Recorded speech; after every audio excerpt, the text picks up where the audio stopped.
Hey folks, welcome to a Thursday night World of Warships Legends stream. I am Van Kraken. I don't normally stream on Thursday night, but I'm going to do a redo of my Might of Japan overview, which is the new update on World of Warships Legends that just came out on Monday.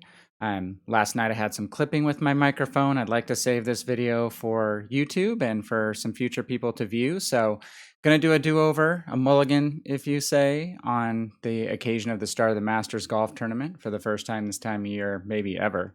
So anyway, what we're going to do is about 10 to 15 minutes of overview of the campaign, kind of the Cliff's Notes, the cheat sheet study guide version of what's going on with this update, the Might of Japan update.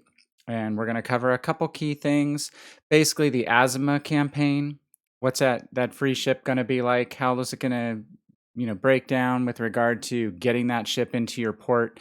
Then we're going to talk about some strategies that you can use to ease the grind with regard to obtaining Azuma as painlessly as possible. And then lastly, just a quick overview of everything else that's going on in this update. It's a really big update, you guys. So it's exciting.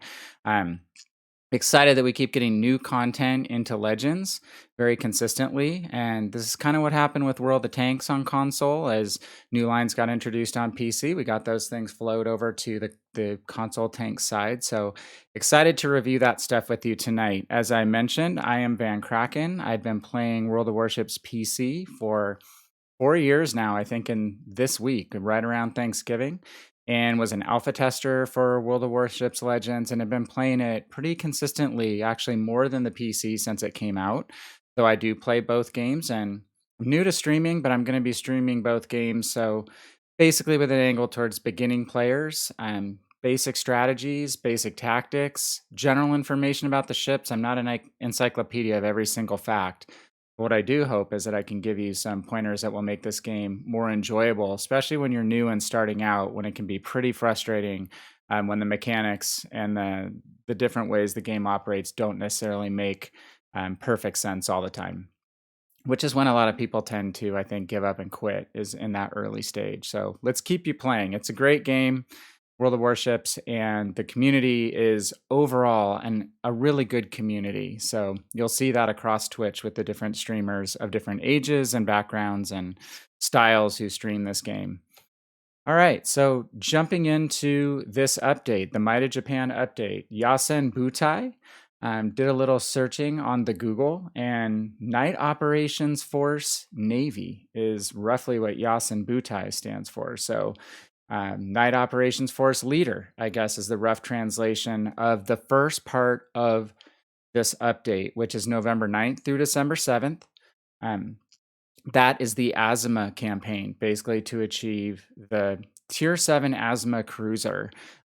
As with other campaigns that we've had for free ships, if you spend 2,500 doubloons, which is the Admiralty backing cost, you can bring Azuma into your port. And there's a cost breakdown on the right-hand side. I'm an ex-finance guy, still own my own business, so I like to go through the numbers, do some spreadsheets when I can. A geeky thing, I know, but give you a sense of what this costs. It's going to cost you more in time than it is in money. It's going to cost you about a cup of coffee if you want to bring an Azuma into your port. That is a fancy cup of coffee. If you run $40 for your average middle-of-the-road pack of doubloons, which gets you about 11,500 doubloons, and you translate that into the cost of 2,500 doubloons, and net out of that what you earn back when you buy your Admiralty backing. So you can get 1,125 doubloons back. So if you complete the 100 steps of the campaign, the net cost in doubloons for the ship is only going to be 1,375 doubloons. And based on that $40 purchase price for 11,500 doubloons, this ship's going to cost you less than $5, plus, a little bit of sweat equity, putting the time into playing the game, which should be fun for the most part for you, hopefully. But it's a great value. And the other thing that you get besides the ship itself is a couple things. If you look across this lower row of this slide, you'll basically see without and with. And when you look at with Admiralty backing, you get a ton of other cool stuff that you don't get when you run the campaign without it. So from left to right, you get a bunch of boosters, which help you level up your ships faster and your commanders faster, and will work really well in future campaigns. You get camos, which obviously help with performance of your ships in battle. You get global experience, which we'll talk about at some point in the night, probably, that global XP is best spent not on buying modules for your ships, not on skipping ships you don't like, but buying free premiums in the premium shop or in the tech tree. And I own the Alabama, and I'm close to being able to buy another tier 7 global XP premium. Very much would push you to save your global XP, and you can earn basically an extra 11,500 XP, or actually 12,000 XP off the Admiralty backing track. Credits, you get 1,500,000 extra with the Admiralty backing. And the next section is probably one of the most important, is the insignia, the promotion orders, and the commendations for captain leveling. It is the hardest part of this game in my mind, getting those special elements that are required to level up your commander. So being able to boost the amount of those special items that you get is really valuable. And then you get premium days, which can help ease the grind of this particular campaign when you unlock those days. And then your 1,125 doubloons we mentioned, and then some crates, including a couple Black Friday containers, which we'll talk about, which have a pretty good chance of dropping Black Friday black camoed ships, and then a Japanese commander crate, and some exclusive patches, and ultimately the cruiser Azuma, which you mentioned. One final tip to keep in mind is that every free premium you unlock in these campaigns is going to be an arrow in your quiver for the next campaign. It's going to be a premium ship that's going to help you get through the endurance trials section of these campaigns much faster. So just briefly, one slide on Azuma. It's some time, definitely, and some money to invest in these campaigns. So you kind of need to determine what kind of player you are to decide if it's worth the time and effort to put in to unlock the specific ship from these campaigns. So Azuma in particular is a large IJN, which stands for Imperial Japanese Navy, cruiser project, which was basically designed to counter the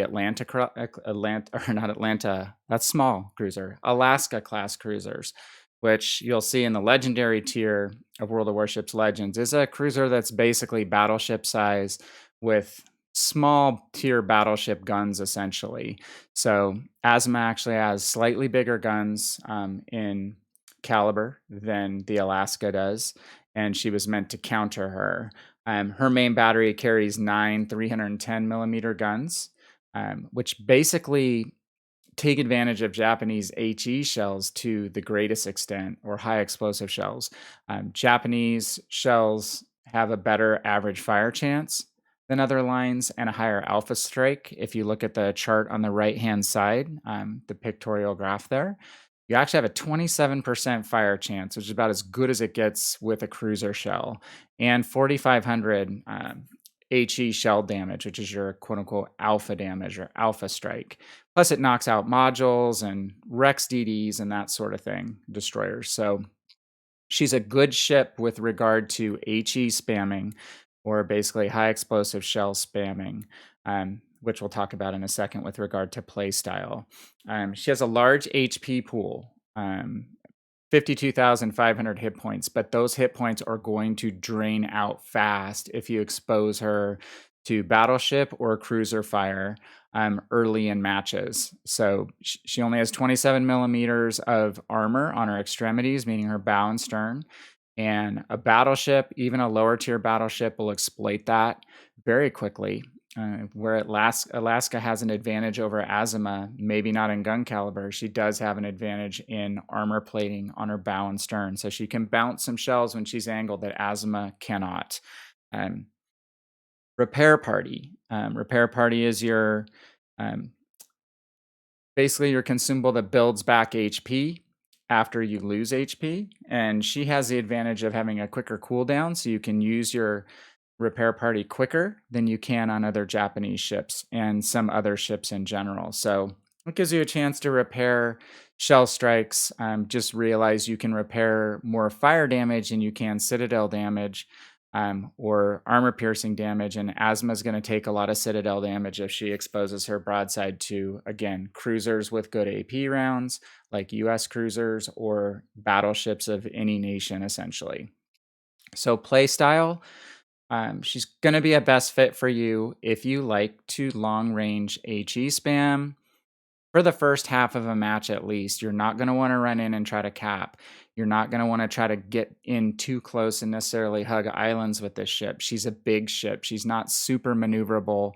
She's fast when she gets up to speed, 34 knots maximum speed, but she's not going to be the most nimble of cruisers because of her size. And she has a detection range of 12.1 kilometers base. You'll be able to reduce that a bit with some commander skills and modules, but she's still not as stealthy as the Mogami, for instance, which would be the most comparable Japanese cruiser on the tech tree side of things, which we'll play in a couple minutes to give you kind of a comparison. And we'll walk through some statistical differences of Azuma versus Mogami when we're logging into that first match. So again, she's a long-range kiter and HE spammer. Kiting is a technique for cruisers to run away from enemy ships to a degree, lead them away from an area while firing back onto them, setting them on fire, using maneuverability to avoid direct salvo damage. So that's a technique that all cruiser players will learn to survive. And you keep battleships burning for the win. Set one battleship on fire, find another one, set it on fire.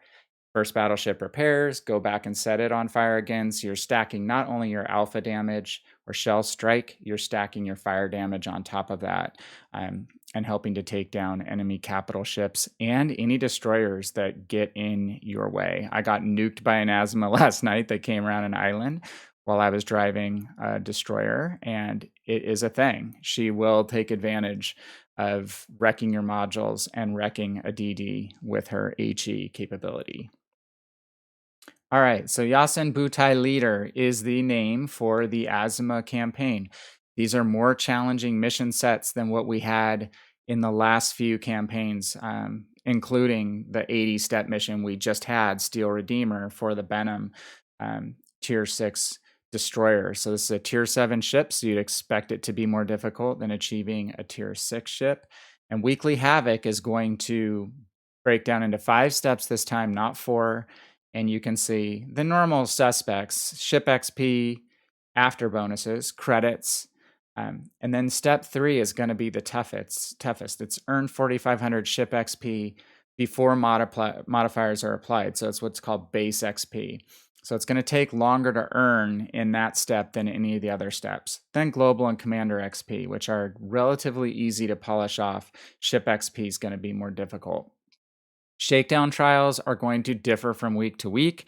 I have a breakout of each page. Not going to go through all of those today. We'll go through those each week as we're playing during the campaign, just to refresh what we're working on. But you'll see that these endurance trial goals go all the way, I think, from 9,000 to 12 or 13,000 XP in step 1 and step 5. The shakedown trials are a variety of things. They're not the same each week. They could be destroying enemy ships, getting torp hits, fire damage, potential damage, as you see here, damage that you could have received from enemy ships if they did full damage to you with salvos and torpedoes. Or it can be things like top finishes, top 1, 2, 3, 4, 5. So every week it's going to be different, which will be kind of fun. Not the same flavor, but there are going to be some that are more difficult to achieve than others, especially if you don't have a lot of high tier ships in your port. So that might be another reason why you decide to hold on doing this campaign and not spend the money on the Admiralty backing, is you just don't have enough higher tier ships. And I'd say tier 5 and above are going to be what you're going to need to complete this campaign as painlessly as possible. How do we complete the campaign? 100 steps, not 80 like the last one. There's 2,500 total renown for the mission sets. You need 2475, so it lets you skip a whopping 25 to complete everything and get the Azuma without spending some extra gold at the end, which you can do. You can always spend some gold to accelerate to the end and achieve this ship. But if you complete all the steps and you work through things, you won't really have to do that. Completing all 4 weeks can be done technically in the last week with this campaign because they roll over to the next week. Last time you had to complete all the missions for one set of Weekly Havoc in that calendar week. This time you don't, but I can guarantee you if you don't want to play 24/7 for the last 3 or 4 days. You want to start earlier rather than later. So don't wait forever to get your missions rolling. Play some every week. I think if you play 3 or 4 nights a week, you have a very good chance of completing these mission sets without spending more than a couple hours per night. Again, depending on your skill level, depending on the ships you have in port.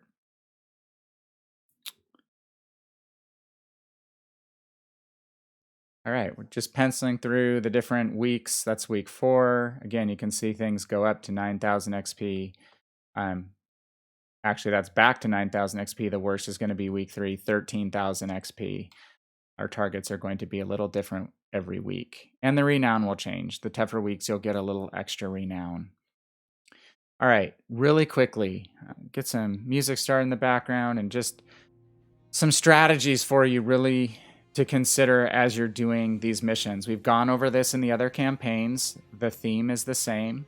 Your weekly Havoc's going to break down into endurance missions, which are the first column, and shakedown missions, which is the second column on the right. For your endurance missions, things like the ship XP, the global XP, the credits, and the commander XP, you are going to want to stack as many bonuses as you possibly can to knock these out quickly. So that's using a ship, getting your first win in that ship, which gets you a bonus, and then moving on to a second ship that has that first win bonus available again. You're going to want to consider running premium time. I do. I buy it between Black Friday and the holidays when you get sometimes 50% off, somewhere between 50 and 75% off. I play enough through the year that I actually run probably 3 different accounts with Wargaming with a year's worth of premium time because it's my hobby. I play this and it's cheaper than a couple rounds of golf to buy premium time for my 3 accounts during the holidays when it's on special. So premium time will give you a bonus. A standard battle is going to give you much better XP gains and credit gains than AI battles. So I would push you to run in standard mode, even if it's more painful for you, even if you're a newer player, because you're going to get probably 3 times the value in credits and XP running in standard mode. At a higher tier, you're going to get more credits and XP. So running your higher tier ships will give a benefit to you than running, say, tier 3 ships for the whole endurance set of missions. You'll want to choose a premium ships if you have it available, skipping down to the last 2 rows. It's not a requirement, but a premium ship is going to get an XP and credit bonus that's going to help you in the endurance missions. And adding a booster, those battle boosters, which you get a bunch of extra ones if you do the Admiralty backing, are going to help you get through these missions quicker. Because again, all these things are going to stack. First win bonus, premium time bonus, premium ship bonus, and battle booster bonus is all going to stack and multiply together to give you as much XP credits as possible to get through endurance as fast as possible. And you can only do 1 endurance mission at a time. You have to do 1 before the next. So that's going to take a little bit of time. Shakedown, the right-hand column, is going to be more forgiving. You're not going to have to use a premium ship. You're not going to have to run premium time to do your shakedown missions because there's no additional bonuses for any of the stuff that we just talked about with regard to premium time, premium ships. You're going to want to choose a higher tier if you're going for higher damage missions. You're going to want to pick the right type of ship for the mission as stated. So if I want potential damage, running a battleship or a cruiser is going to get me shot at more than running a DD. So I'll probably run those ships to get potential damage. Torpits, yeah, you can get torpedo hits in a Tirpitz or an Odin, but you're going to get more torpedo hit chances in a destroyer than even a cruiser. So I'd run a DD. You want to set fires? Cruisers are the way to go. Or maybe a Royal Navy battleship that has a high fire chance in their HE rounds. So basically choose a ship that fits the mission in the shakedown trials. But again, the other bonuses don't matter. So it's really just a higher tier ship. If it's a damage number, it's the right type of ship if it's a mission for a specific thing. So that's the strategy. We'll talk about that as we're going through why we're running ships that we're running when we do our play in the majority of the stream tonight. So the Might of Japan update has a bunch of stuff. The list goes on, as it says. Tokyo Express campaign is going to follow the Yasen Butai leader campaign, and that's for a special commander, Raizo Tanaka. He has flexible destroyer commander skills with some added emphasis on artillery skills. You might ask, well, why would you want more artillery skills in a destroyer? Well, the next picture there is the IJN destroyer split. So you're going to have a chance to run tier 4 to tier 7 in 2 different Japanese destroyer lines now. In this line from the Minakaze to the Akazuki. And what's special about the Akazuki is she is not a straight torpedo boat. She's more like a small stealthy cruiser. Her emphasis is on her main battery guns, which sling HE like nobody's business, kind of like in Atlanta.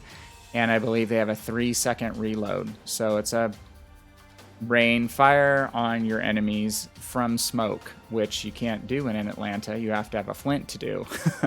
So anyway, your Tokyo Express campaign is going to yield you a commander, which will be beneficial for the Imperial Japanese Navy destroyer line split.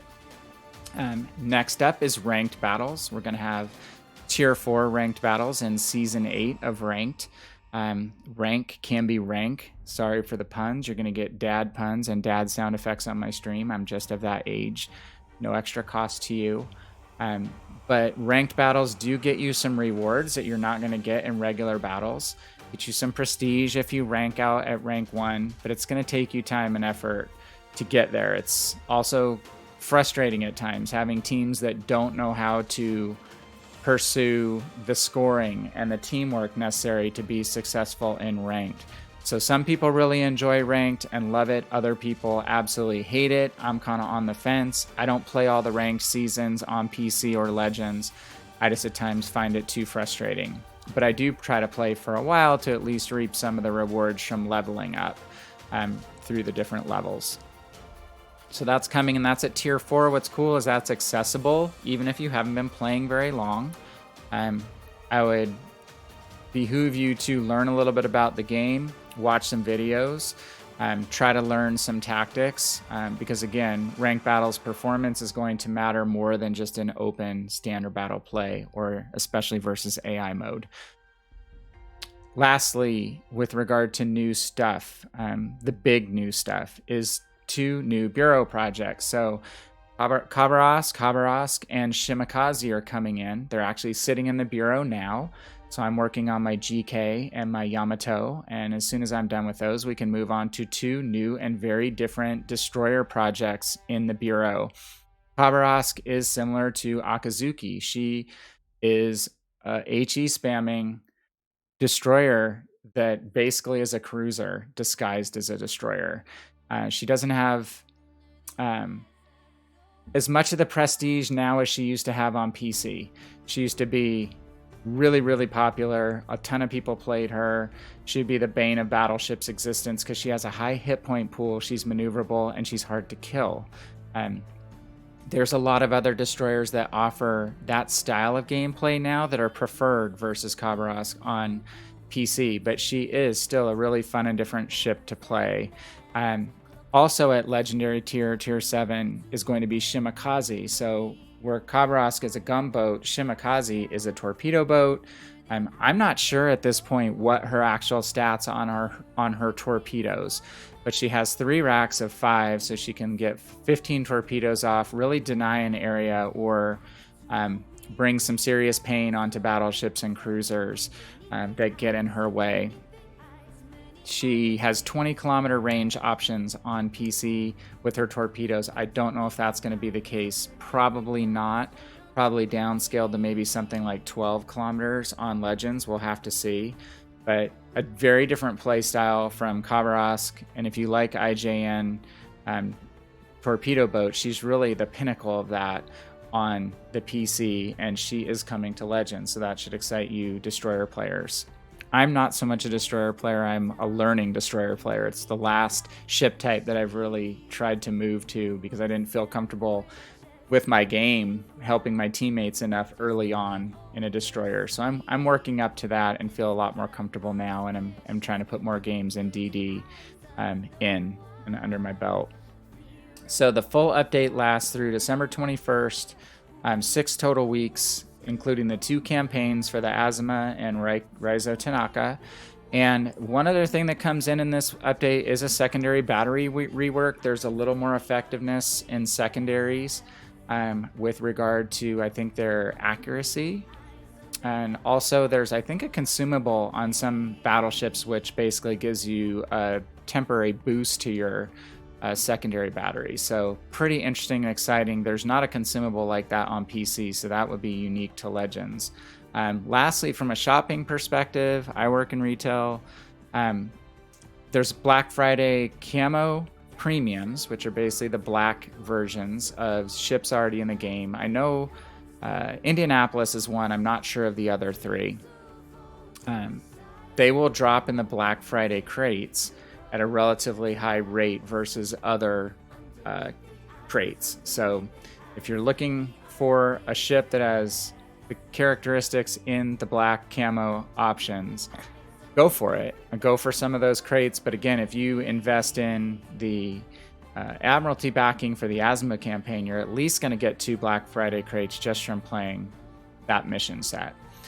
Lastly, you can buy the crates outright, or you can buy the ships outright, I believe. So I kind of hold off. I don't really go through all of my funds on Black Friday because there's usually some really good crates around Christmas too. The holiday or Santa crates actually were the best crates ever a couple years ago on PC. Too good. Like every batch of crates, you got 2 or 3 premium ships. That has changed, but I think the holiday crates are still one of the best values there are. So we'll see. I might spend a little on black camo crates and a little bit on holiday crates this year. So that's it for the update. There's a ton of stuff. It's really exciting. A lot of fun options. I hope you're as excited as I am about all the cool stuff coming down the pipeline in this update. It's a biggie. All right, let's jump in and start going through some gameplay real quick. Get set up to jump over. I stream my Xbox through my PC, so sometimes my Xbox seems to go to sleep a little bit. She's awake. All right. So I'm sitting on the 3rd step of this first week of endurance trials. I got a couple accomplished last night, a couple steps. I've almost finished the endurance trials. I think one game here, we're going to be on to the next 2 steps, which are going to be 700 global XP and 9,000 commander XP. And hopefully we can finish those up tonight. Again, you can look at your mission sets, obviously up in your Yasen, Butai panel, and go through all your mission steps to see what you achieve at each step of the campaign. Kind of fun and cool and visual the way these are set up in Legends. I think they're a little more user-friendly than how the PC sets things up. So I'm going to go into play mode, and I'm going to make sure that I'm in standard because, again, I'm going to get way better bonuses being in standard than being in AI, or just better base levels of earnings of XP and credits. Again, we're going to go with Mogami just to give you a little flavor of how Mogami plays versus Azuma. Okay. Charge up with some coffee. So some comparisons as we're trying to matchmake here. Mogami has a 15.3 kilometer main battery range. Azuma has a 15.8. Mogami has 10 203 millimeter guns. She's a heavy cruiser, but not the weight of the main battery of Azuma, which has 9 310 millimeter guns.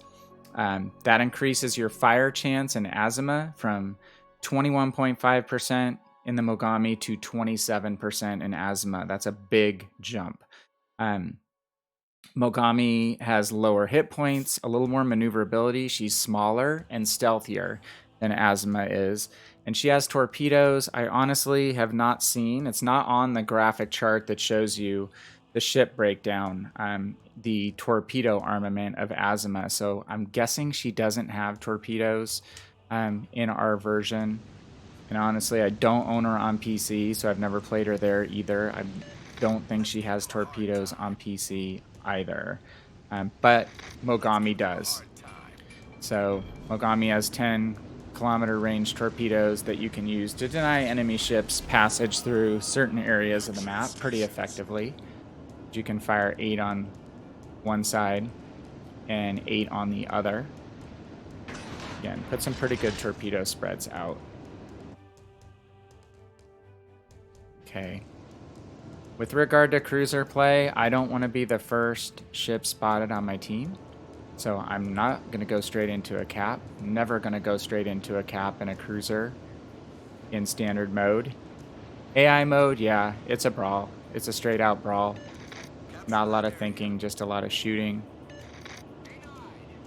But in standard mode, we don't want to show our hand too early. We don't want to be the first ship on our team detected on a flank.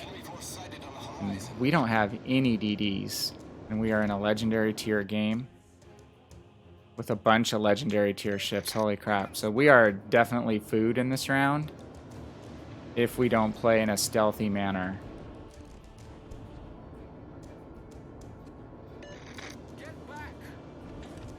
So we have to be really smart about how we time our shots. You'll notice I have this curve first in range, but I'm not going to shoot until I can fire and scoot behind cover. I want to break my detection as soon as possible after I shoot.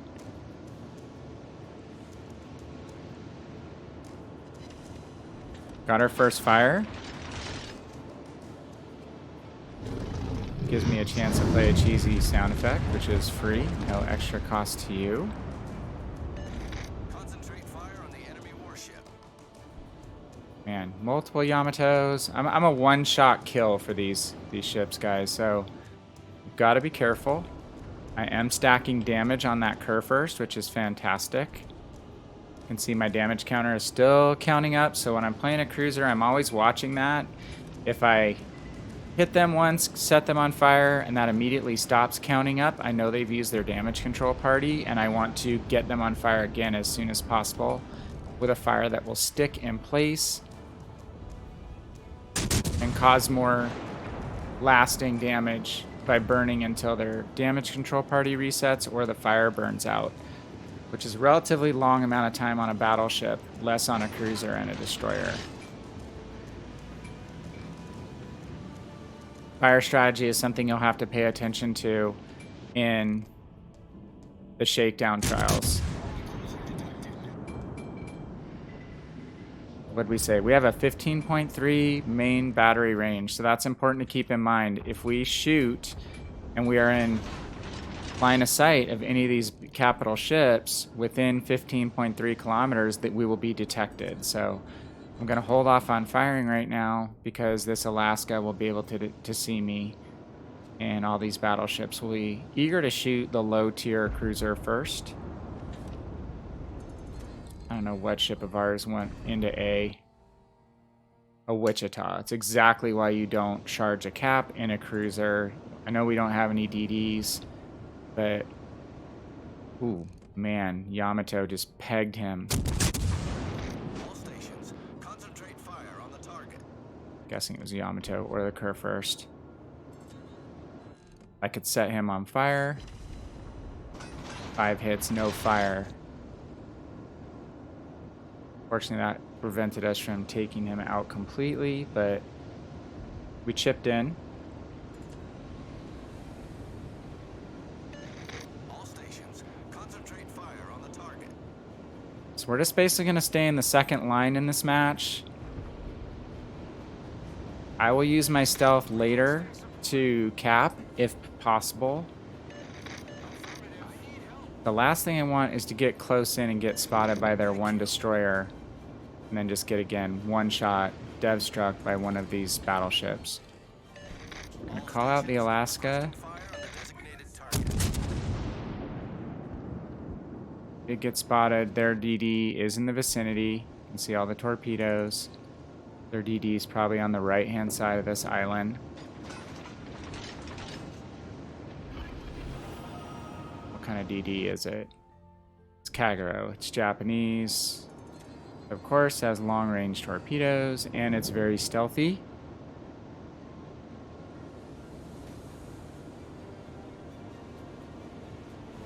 I've got teammates using their catapult fighters, so I'm not going to use mine yet. I do have Hydro or Sonar 1, called Hydroacoustic, on PC for close range detection of ships and torpedoes. Again, gonna save that. I only have 2 charges. Save that for any later game duels with the destroyer. We really need to just focus on and get this Alaska out because we've already lost 2 cruisers. We don't want to be down another ship if possible. Alright, well I'm not going to be able to fire on that side without being exposed to these guys, so we're going to actively help out with the curve first over here. Don't get rammed, dude. You're almost full health. Don't let him ram you.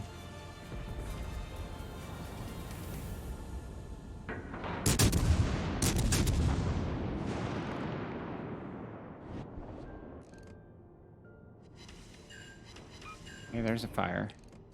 Ugh. So you don't want a lower health ship to ram your healthy ship. It's just basically a waste. It's a bad trade, as we would say. If you're a super low health state and you can take out almost a full health ship, by all means ram. I guess that curve first is going to do that. He knew he'd probably get destroyed if he didn't ram that guy. That was a good trade. The first one, I think, was not as good. That was in other team's favor. And so this is going to be Azuma life, what we've been doing for the first 12 minutes or 7 minutes of this game is patrol the second line, try to set fires, which we've set 2, get fire damage stacking, which we've got 28,000 damage, which isn't terrible. Okay. We're going to close on the Kagero now. Now that the ships have thinned out a little bit, we won't be focus fired as readily. So we're going to get into A and see if we can help.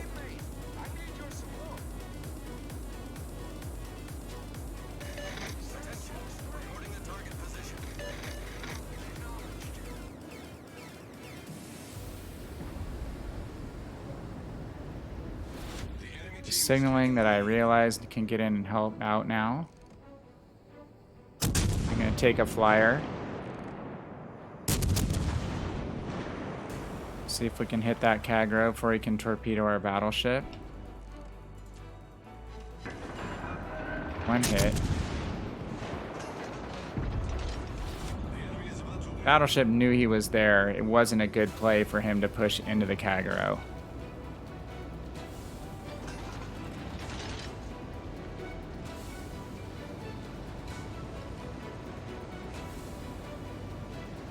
So we've had some ships play a little bit impatiently, especially those first 2 cruisers that we lost.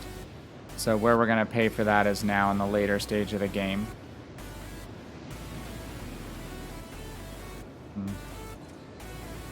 So now I'm looking at the mini-map, and there is a Kurfürst in range of me. He can't detect me yet because he's not as close as my smallest circle, closest circle to me. But if the destroyer spots me, the Kurfürst is immediately going to tee off on me. I'm just going to have to take that risk.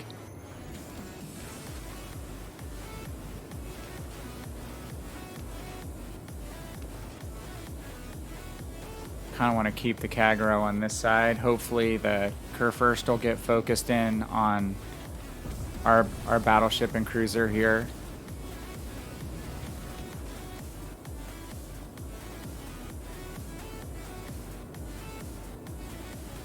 See if he changes his course where I can effectively get some torpedoes in his way. Right now he's a little out of range. We'll see if he accelerates. And I'm skimming the cap. I don't really want to be in the cap because that's going to tip off where I am.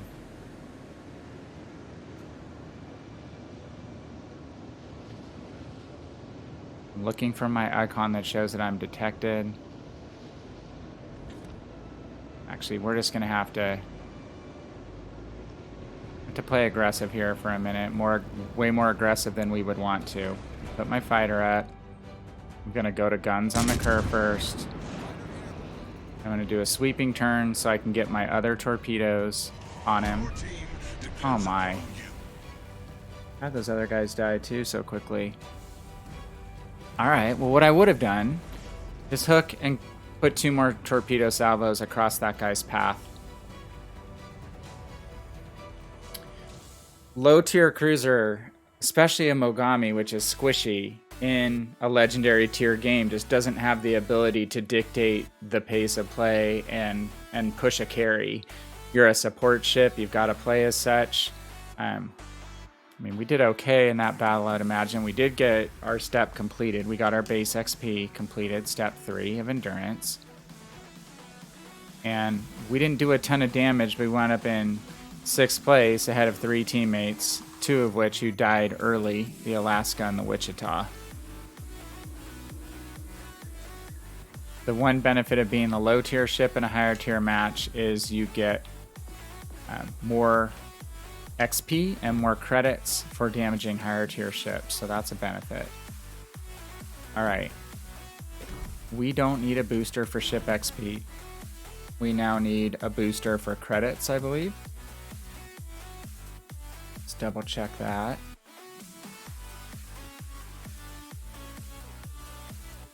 Sorry, I just gonna go back and check my mission stats for the week. Yep, we are on 700 global XP. So the booster we're going to drop is going to relate to that.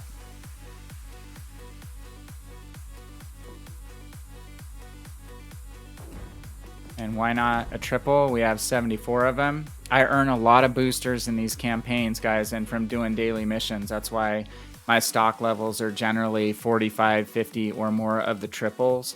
And then you probably already know you can convert lower tier boosters into higher tier ones with an exchange rate of, I think, 3-to-1 to get from one tier to the higher tier.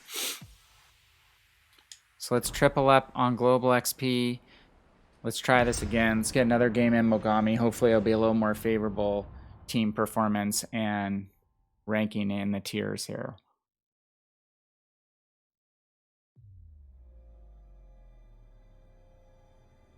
So a lot of people say, you know, is Azuma worth it? Is this a ship I should buy? And people who are experienced with the game will tell you it just really depends. And it's not a political or kind of weaseling out of answering the question to answer. It's just literally your play style dictates what ships you're going to like to play, and kind of along with that, what you're going to perform well in. So I wouldn't recommend an Azuma to someone who likes to play, you know, in-your-face brawling battleships, because that's a completely different aggressive play style versus sitting back, having patience, playing second line like I did. If my team had been a little more patient, I could have burned down targets that were distracted by my guys that weren't going in and getting picked off one by one really quickly.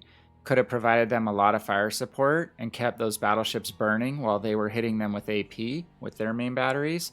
So that's how we can work synergistically.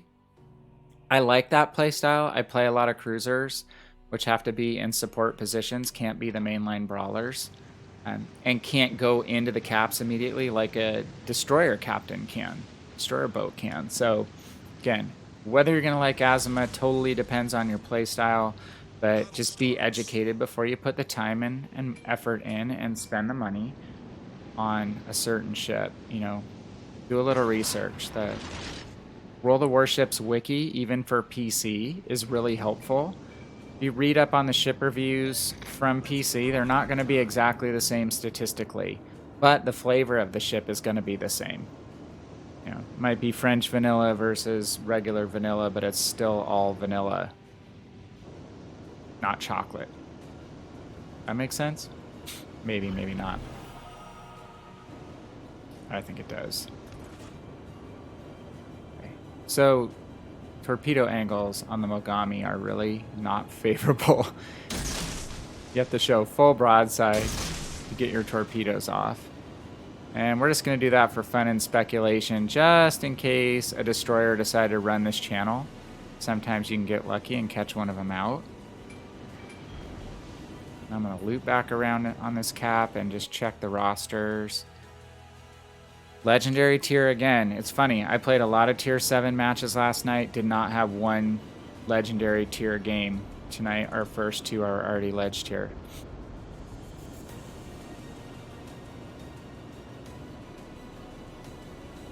There is a destroyer in sea.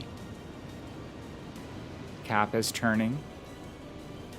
Yellow gold for me. See that I run in colorblind mode. That's why my colors may be different from what you're used to seeing on your screen.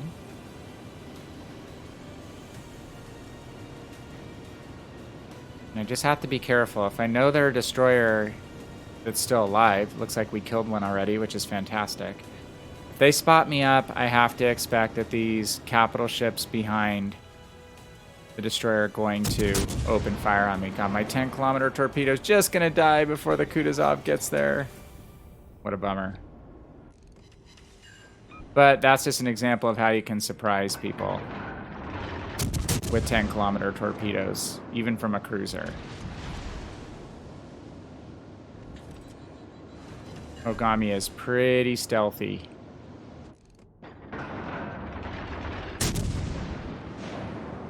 And she's pretty good at kiting. This is kiting. This is trying to run away from any enemy ships and evade.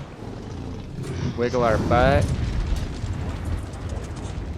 Guess it comes from, like, you know, running along, holding a string with a kite on it. This is kind of like imagining a big string tied to these ships that you're luring along.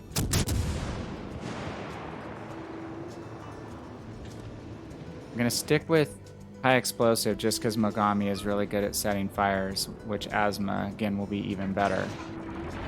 But at a cruiser at this range, I could be firing armor piercing as well. It's just going to take me time to change shell type, and I keep setting fires on this Kutuzov, so let's go with it. Come on, team. I'm going to ask people to focus fire the Kutuzov. Not how I'd recommend playing a Kutuzov, going straight into brawl on battleships, but he's got torpedoes. Hope our battleship knows that. Roma, he didn't use his torpedoes? Odd. We'd be jamming on the fire damage mission right now. These 2 games down.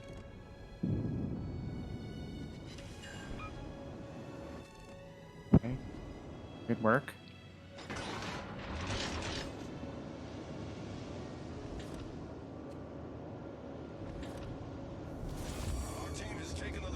Japanese destroyer cruisers turn like pigs, so I'm not going to try to execute this tight turn.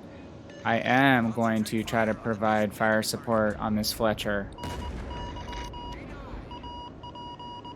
Wiped with the host. Thank you, sir. How are you, my friend? Return of the Mustard. Yes, it's Colonel Mustard on Sleeping Giant with the Mogami. And I think I've used the clue reference before. Old style clue. Hey, I'm just trying to work on endurance trials. I didn't start till last night. Kind of gave a brief overview on this mission set. Well, actually, this whole update. Tired. Yeah. Did you have your midterms this week? Oh, we had an AFK Mogami, so let's reap some fire. French's is delicious. I'm a mustard fan. I like French's. I like Gouldens, you know, the ground mustard. I'll even do the gray Poupon. I discriminate against no mustard.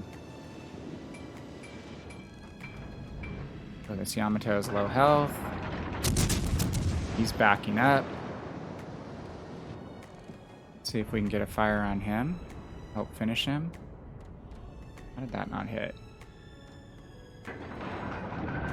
Well, hey, it'd be a good feeling that you're almost done, right? I mean, midterms suck, so do finals, but that liberated feeling of being done with those weeks is, you have big work projects when you get into just working life, but it's not the same as the fun of going out with your friends after midterms and finals. I hope those are going well / went well. I don't know why I could not seem to hit that Yamato. I think that I was impacted by this island. Okay. I'm gonna be kind of smart. I'm not gonna fire yet at the Biz until I know where his guns are pointing.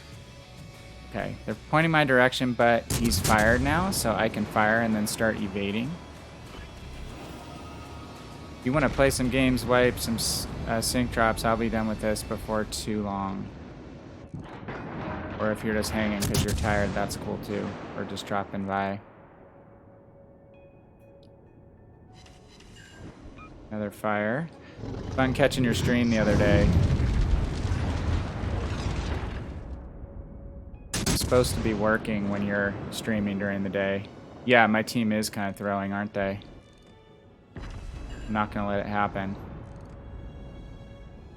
One thing you can do as a cruiser strategy is to put a battleship friend from your team between you and the enemy ship. And there's two reasons for that. If you make yourself a harder target to hit, a lot of times the battleship player will default to shooting at the battleship because they take 20 to 30 seconds to load, and they want to be sure that they're getting damage and hitting something easier to target. And the second is some players don't know how to select the proper ship, meaning your target reticle has to be on the ship that you want to fire at. If it's selected on the near ship and then you try to shoot at the far ship, it throws your dispersion off and you will likely miss most of your shots or all of your shots. It's a good reason to ride behind your other teammate, as we are doing right now, reaping some good fire damage.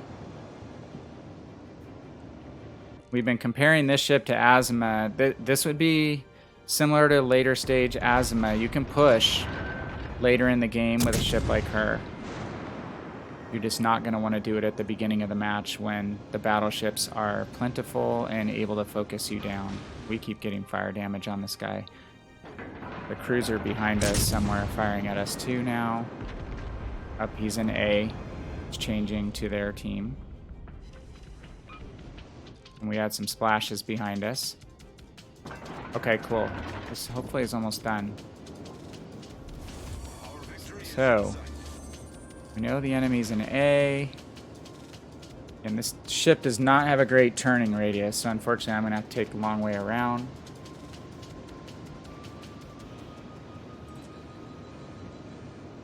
I don't think I can make that turn. So we'll just go around this island. Ooh, it's the Alaska.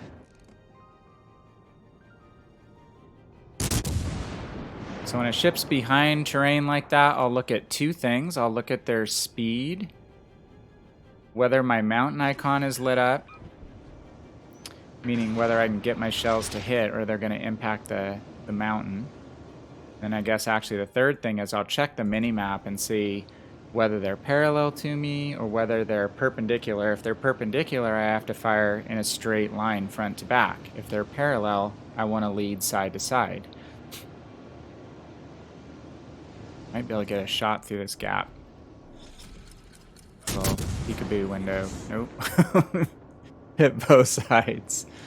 Gonna be a moot point. So my first game in the ship was so fun. I load in and there's like one tier 7 tech tree ship on each team. The rest are all legendary tier and it's all GKs and Yamatos and then one destroyer on the other team. I had two tier tech tree, me and a Wichita on my team versus all legendary tier and like 4 or 5 battleships. I managed to survive, but my team was not very successful, let me put it that way. All right, so hey, that was our first match for Global XP, and check that out. We used a triple booster. We got 1170 Global XP in one game with that 81,000 damage performance. We didn't even get a kill. We did set 7 fires and got 3 defended ribbons. That will boost your score, and wound up in 5th place, but I'll take it. That's how we want to knock these endurance missions out, is quickly. So what tier do you want to play, my friend? I'm pretty open. You want to run DDs? I'm probably going to run some cruisers again tonight. And tomorrow night, I'll probably change it up. I'll give you a tier pick. Tier 7. Okay.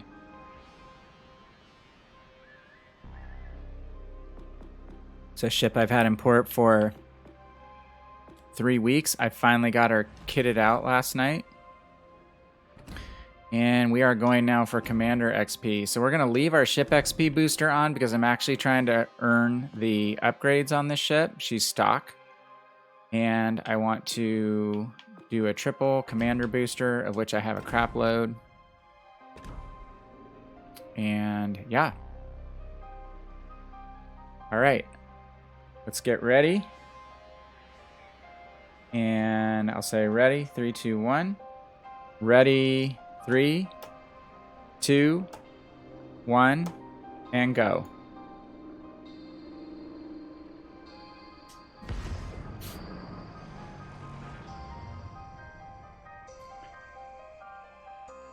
No cross-platform divisions in this update. What's up with that?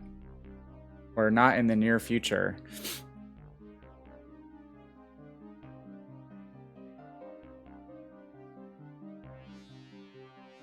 One thing I didn't mention when I went through the campaign overview and the update overview was, I don't know if you caught it, Wiped, but in the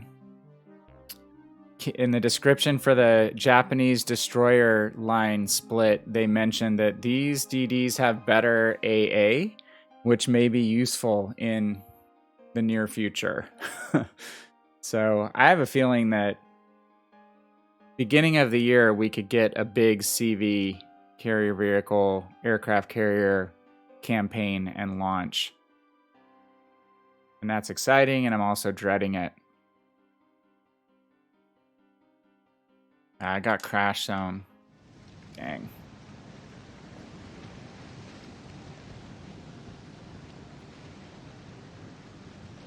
You get legendary tier? Oh, I only got a 5-ship match. And it's legendary tier again. Well, they have a legendary tier ship, so I don't know how this... I don't like how this matchmaking goes. They get a Yamato, and we get no legendary tier ships. So I'm super excited to be countering Yamato in a Cleveland knot. Again, this is when you classify yourself as food.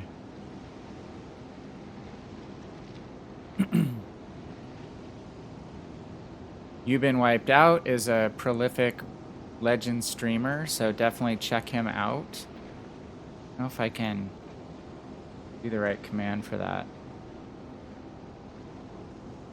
I don't know if I have that in my command option. I don't think it's giving me that. I have to figure out how to get that to pull up your link, my friend.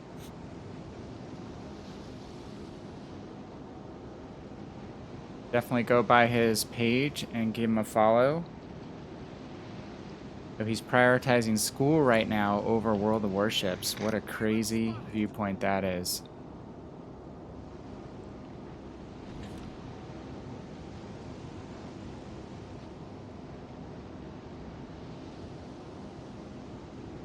Crap. Okay, we don't want to cut Central because we're going to be Yamato's favorite target. So one thing we can do in US ships, different from Japanese, is slow down and execute really tight turns.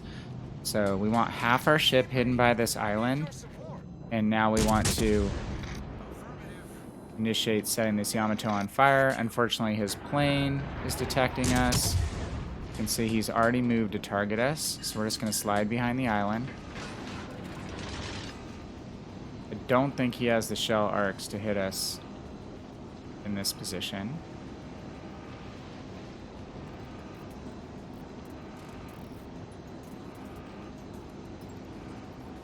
Looks like someone off to my right was detecting us as well, so their destroyer may be in that channel towards A. Possibly. Oh crap. No! Oh no, I went out too far.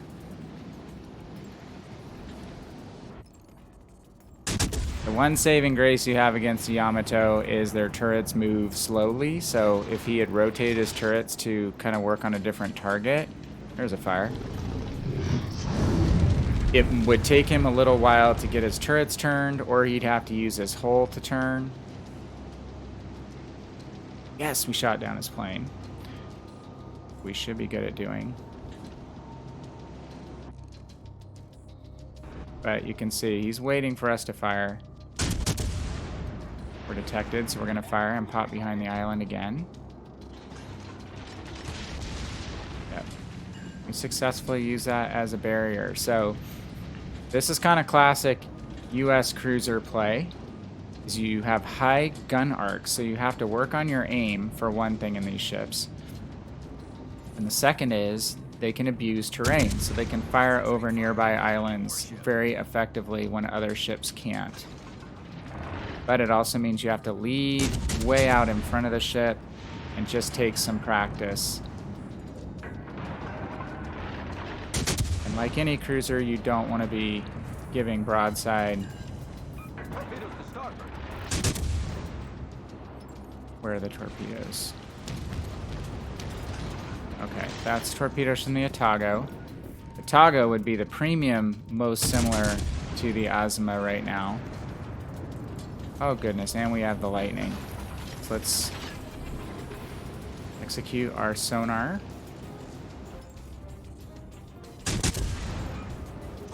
You want to back out. Missed that shot.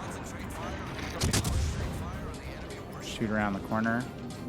Hold position here till the torpedoes pass. Jet out and kite away. We're in a very hot spot now. We're really popular.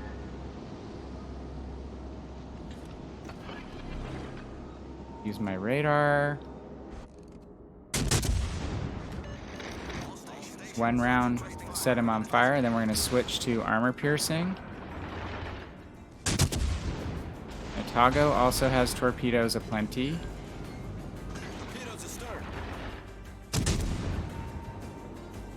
Switch to armor piercing on his broadside. If he's going to angle away, I'm going to have to go back to HE rounds to be more effective.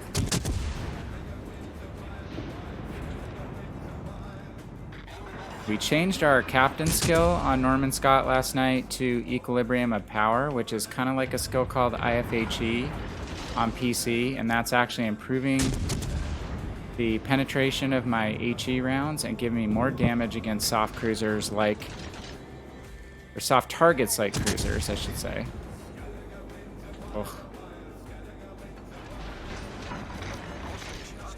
But it does reduce your fire chance, to keep that in mind, and reduces your damage somewhat, but increases the amount of rounds that penetrate. We just don't want to be hanging around this Yamato. He put his fire out, so this is when we want to reignite that fire. You see he's trying to turn his turrets now at another target. His back turret is still not facing our direction because it's slow turning. So we're going to put as much distance as we can. This is classic kiting again. This is kiting away on an angle, trying to not take a full broadside penetration, trying to set the pursuers on fire. And I am really watching his main batteries like a hawk. They're pointing at me again now.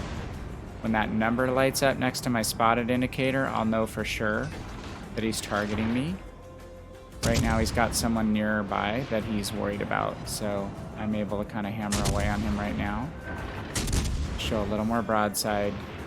Get all my guns on target. Oops. Ah! He's targeting us again now. The one's lit up next to our spotted indicator. Close to going down though. Just need to set him on fire a couple more times. Maybe one more time. Get some help from our teammates.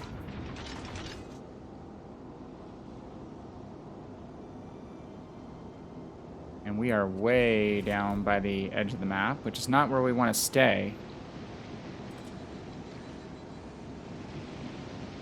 We're slightly ahead on points because we have a 1-ship lead, but we're going to need to get in a cap. Oh, nice work, guys. I owe you one. Nice work. That's basically focus fire. So when you hear that term, it just means all the teammates on a team in an area all fired at the same target and burn that target down and chipped away at its damage, its health pool really quickly.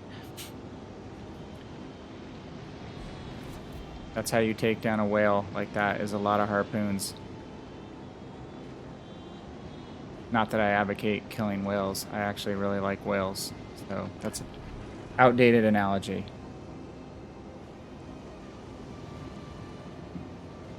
All right, we've got one target left. It's Bismarck from earlier. You can see I can shoot over these islands. I'm aiming in line with him, and I don't have my mountain indicator, so I can actually drop some shells all the way over that island straight down onto him.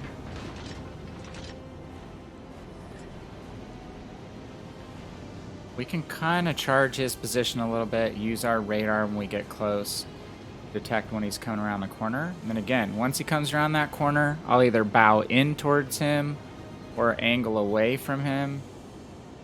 He's a German battleship, so the caliber of his main battery guns is not awesome. He won't be able to hit me for huge damage, most likely, unless he has really good RNG or luck.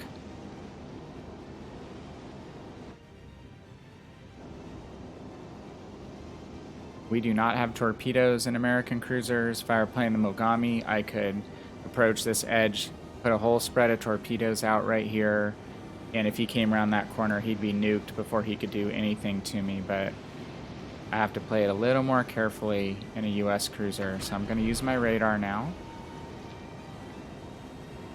Okay. I'm in radar range of where he was, but he's not being detected, so that means he's running away from this island, most likely. Okay, maybe he's sitting, but I just wasn't in range yet. Let's line up on this side. Again, we are going to angle away as soon as he's visible to us. Not going to give him any broadside to shoot at if we target or time this turn properly.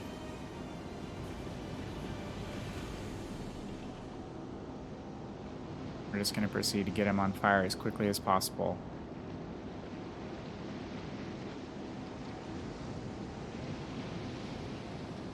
You can see he's actually closing the lead down because he has 2 caps. He, as his the remainder of his team, we only have 1, so we do need to kill him. But we have 4.5 minutes to do it. And I have help, so let's hope that that can happen. His guns are pointed the wrong way. It's fantastic. He sees my teammate, cruiser on the other side of the island. The fire that you see is from his secondary guns, not his main battery, so could set us on fire, but they're lower caliber, not going to do as much damage to us. Now he's trying to turn on us. We're again going to angle away from him. There's our first fire. Angle away now. See how much damage we take. Pretty good salvo on his part, but he's burning down quickly, and he's out. All right. Getting some good teams tonight, and 2 games and 2 missions down. Loving that. So I took 1 game to get our global XP and only 1 more game to get our commander XP. Wind up middle of the pack, but not too far off the top 2 players with regard to XP gains. I find global XP and commander XP the easiest to get. That was 12,000 commander XP, well over the 9,000 that we needed to earn. Even in the tougher weeks that are 13,000 coming up, that would have been knocking out almost all of it in 1 game. In a tech tree ship. This is a tech tree ship, but it's a first win bonus.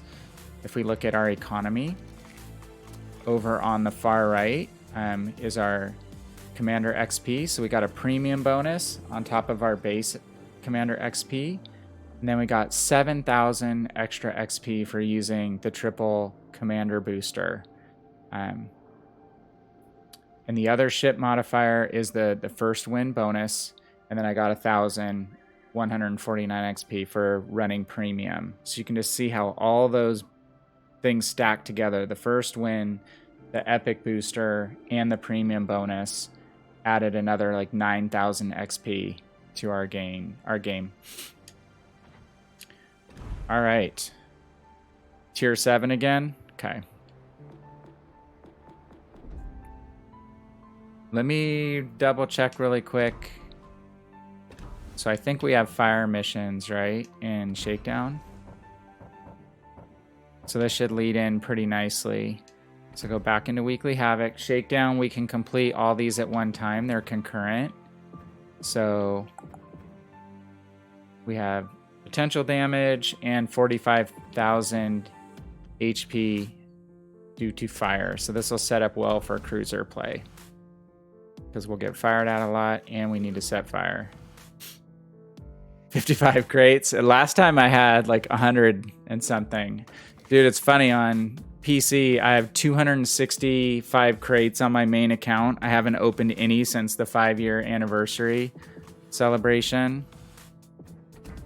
Which every tier 10 ship you played, if you got a win, you get a super container, and then you got really good crates for the lower tier ships as well. Everything tier 5 and above got you flags.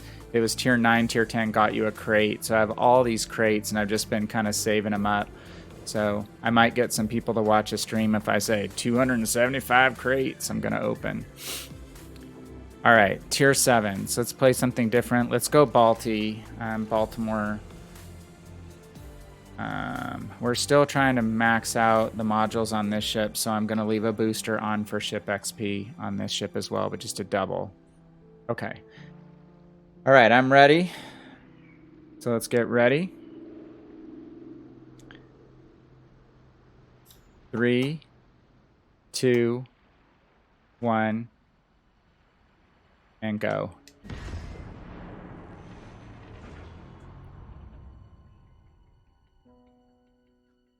I have to not be too hard in how I hit my mouse. I have to hit 3, 2, 1, click my mouse, and then click A on the controller. This is like trying to launch the nuclear weapons. I have to have the proper sequence. Have someone else in the other room turn another key.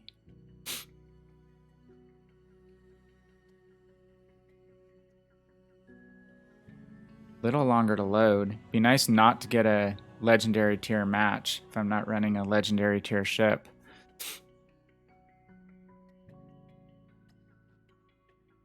Shards, you're already in. I'm not in yet. Unless I have some lag. Just pop. Let's see. It's possible. Based on server response.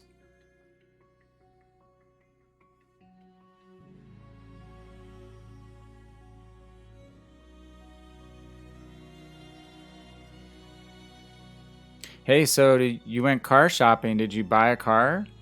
Were you buying a car for you or for your parents or?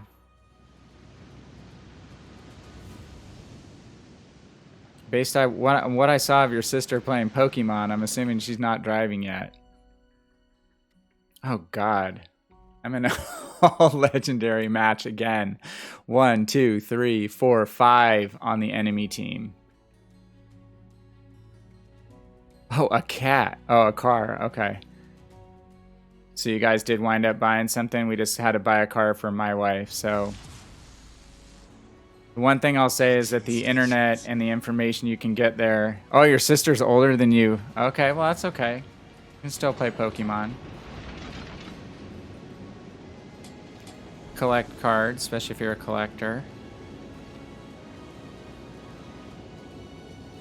I never got into Pokemon. I actually, when I was in high school, played the original Magic the Gathering, card-based. Obviously, this is 1987 when we started playing, probably. So I had a crap load of the original cards, including like mint Black Lotus and stuff, which is now probably worth 1,500 bucks. I think I sold it to a guy years ago for like 200 or 300 bucks.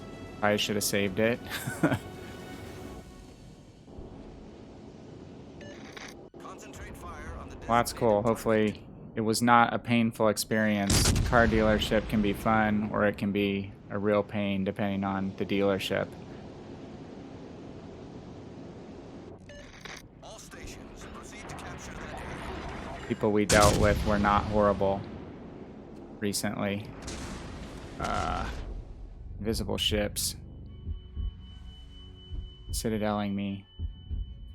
Alright, well I asked for that a little bit. I was showing broadside. I took the second salvo on the curve first to try to get the fire, because I'm playing for what the missions are, not playing smart. I've never done that before.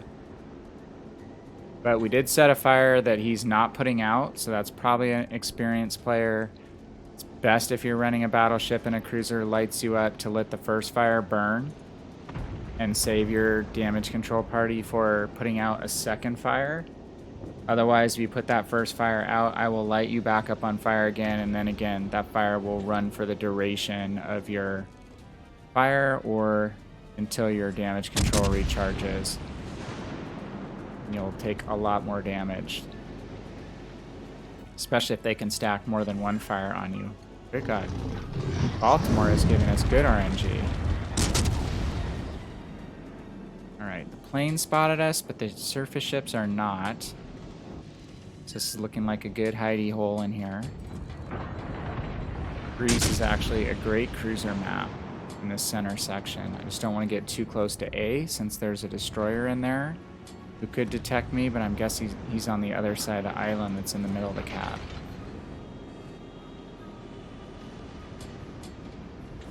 You see I'm a little bit frenetic, always checking behind me. See what other ships might be behind me and detecting me if I fire. Try to stay concealed and help work on the Bismarck. Ugh, stupid plane. So the question will be, when carriers come, if we get the anti-aircraft boosting consumable.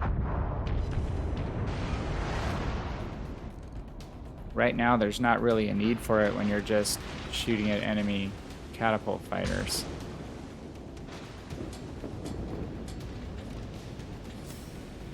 Now we're getting radared. Who's radaring us? Unless it's the GK's Hydro. Ugh. Getting a little hot in here. Fill this area.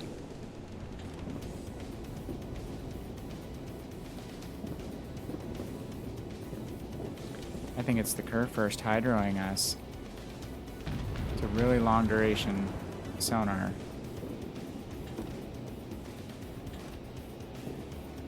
Ugh. Kite the Alabama and point my stern towards the Alabama. And I'm going to angle away from the center of the map as well, because I know there's other ships there that were firing at me. Kind of split the difference and put my stern between the Alabama and the middle of the map. And just keep wiggling as much as I can. Use my last repair party. At least get a fire on the Bama. Nope. Ah!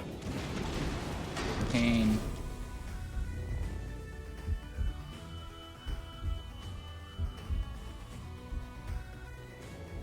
Well, we don't have a team that stayed distributed on either side of the map, so looks like a lot of our team went to the C cap.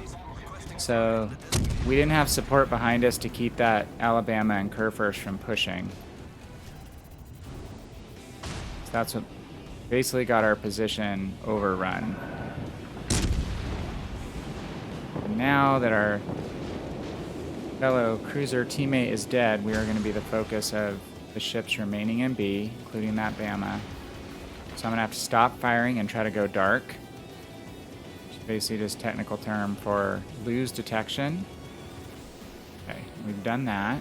All stations, proceed to capture that area. Concentrate fire. Yeah, I'm gonna capture B by myself against an Alabama. Maybe if the two battleships get off the H line.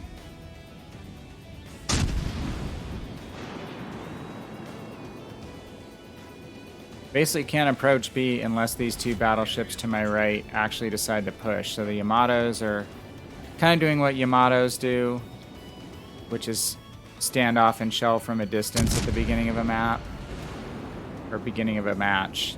They're not really a brawling battleship. And they're accurate enough to snipe. Which now I see a Yamato that is going to try to snipe me.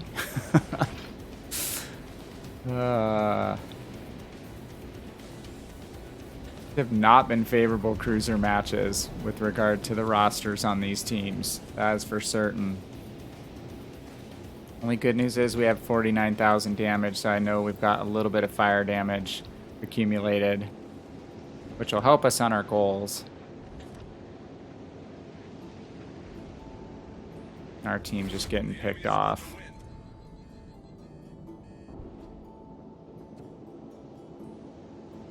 And these two Yamatos are still here. They don't want to push a single Alabama.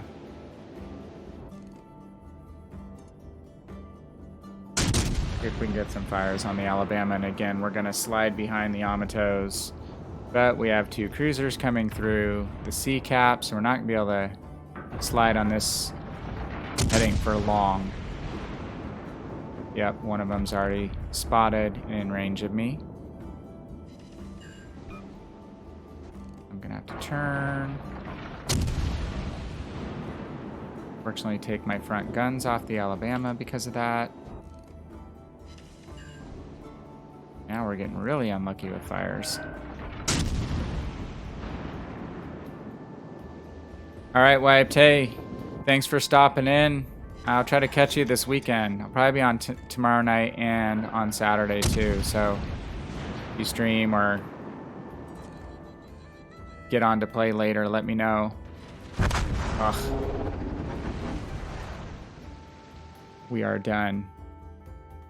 Have a great one. Thanks for stopping in.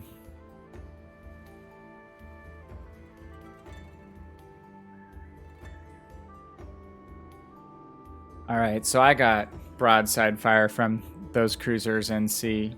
I think that's who took me out. But it didn't really matter at that point. We were pretty much done as a team, because you can see where, well, one of the Yamatos has almost no XP gain. We actually finished third. Let's see how we did on our missions.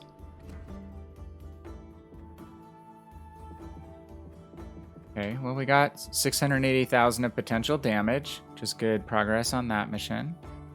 And we got 39,800 fire damage, so we knocked out a huge chunk of that mission in one battle, which is great. I have a couple more battles left before my time expires. So let's keep up the cruiser play here. Let's drop down. I'm not going to keep running 7 and keep running tech tree cruisers against this legendary tier. Fun, so let's do change of pace. Let's do Belfast.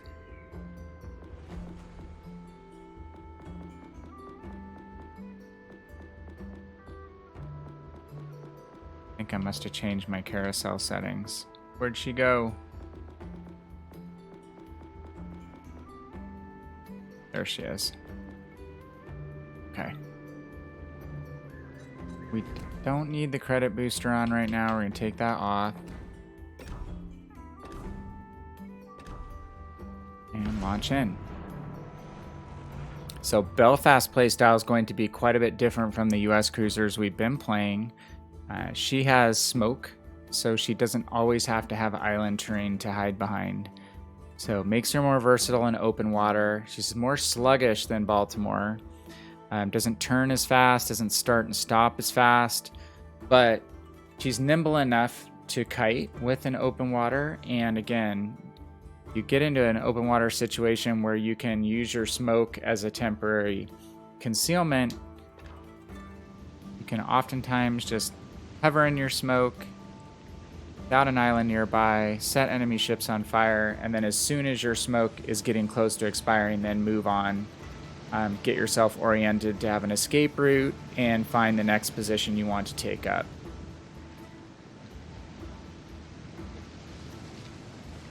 She, similar to the US cruisers, does not have torpedoes.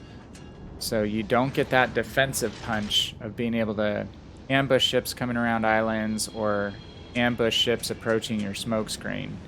So you have to bear that in mind. That she is going to be exposed in close quarters engagements with capital ships like heavy cruisers or battleships. She can take on light cruisers or destroyers at pretty close range. But she's fragile. She's a typical cruiser, and her broadside is very fragile. So you're going to have to angle against light cruisers, and you're going to be turning and trying to be unpredictable with regard to any target you present to enemy destroyers. We're back on Greece, but it looks like we're loading in a slightly different starting location. We're going to pick a similar spot next to this island where we can get fire on the C cap and the B cap and a bit into A. Sashio is off in the distance, but yeah, it's not worth getting detected for that shot.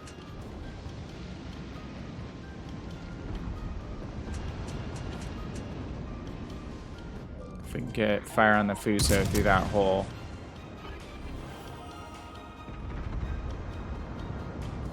Everyone's running planes tonight.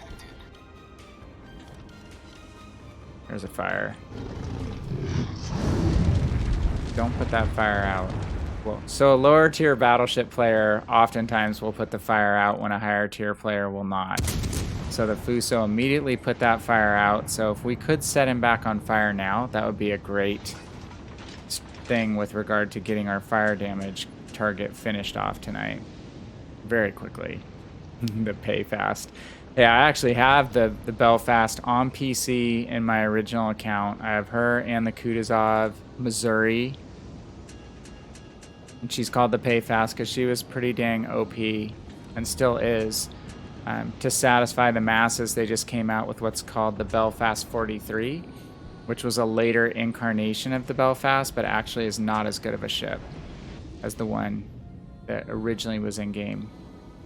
Gosh, she probably went out of the shop 3 years ago, pretty close to it, maybe over 2.5 at least. Everyone's a little bit outside of our main battery range. I have to watch out for these torpedoes. Fuso's out of range. Just focus on capping first. 2, 1. Ugh. One of our teammates took a torpedo.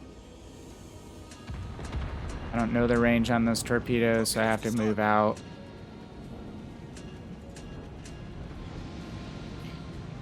Yeah, she was pretty OP. And Kutuzov as well was pretty OP. And terrorized destroyer captains especially, because she has hydro and she has radar.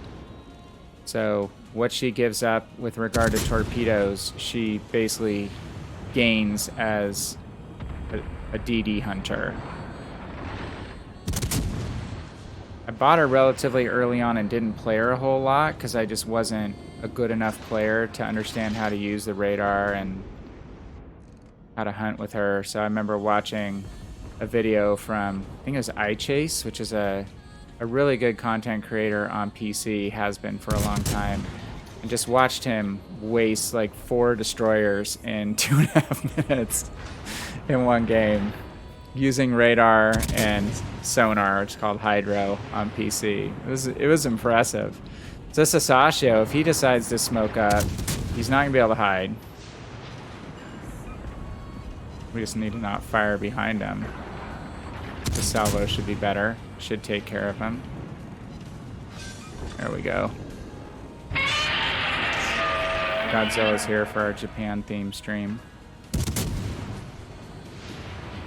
Yeah, so Kutuzov, actually the most popular open water stealth fire ship that I remember was, well, two. The Gremiashi, which you can get on Legends. I did not do the campaign for her. I'm sorry I didn't. But she'll probably be back in the shop at some point on Legends. And the Bliskavitska.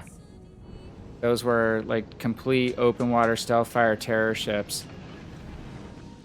I didn't even know what open water stealth fire meant because I didn't drive destroyers at that point and didn't drive a lot of cruisers yet. I was mainly a battleship player. Basically, you could sit in open water and your guns did not bloom out to your full main battery range, so you'd have a gap between your detection and how far your guns would cause you to be detected. So you could just sit in open water and you'd just be invisible with shells coming out, spraying out like from a smoke screen, but with no smoke. And man, did people whine and cry when they took that mechanic away.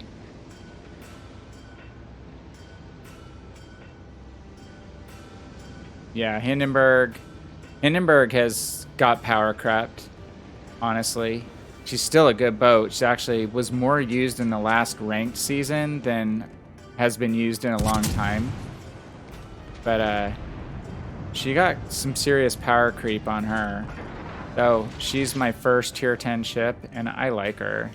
It's a durable German cruiser, kind of like a super hipper, essentially. I'm going aggressive here, just get that fire damage pumped up. Yeah, I mean, she's still a good boat now, and the trick with the German cruisers is they're not the AP monsters that US cruisers are, but their armor-piercing rounds are really serviceable, and you can brawl with a Hindenburg. She has good enough armor that if you bow in, you can survive even against battleships close in. And then if you're hitting them broadside with your AP, you can do 10k AP salvos, and you're reloading, you know, every 10 or 12 seconds. So she's still a good ship, but a lot of people today just play her as a long-range HE spammer, because if you load your spotter, which gives you a range boost on PC, she can fire from, I think, over 20 kilometers away and just rain HE, and she's a pretty good fire setter. German AP is, or HE is not Russian or Japanese, but it's workable.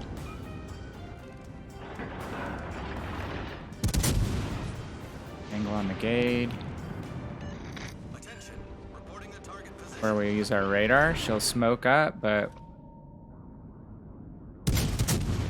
we have radar, and it's the sound of like a Imperial probe droid. Star Wars. Why are we not hitting that boat?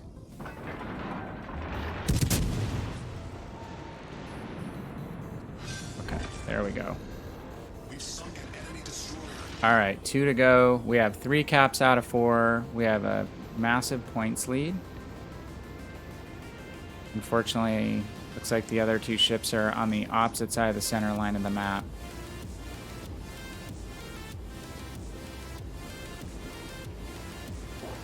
But you've got to see a little bit of what Belfast can do. We paused to get fire on that Fuso using our smoke, and then decided to pursue when they started taking an exit route. We're able to use our rate of fire with HE on the Asashio, and then chase down, what was that, the Gade?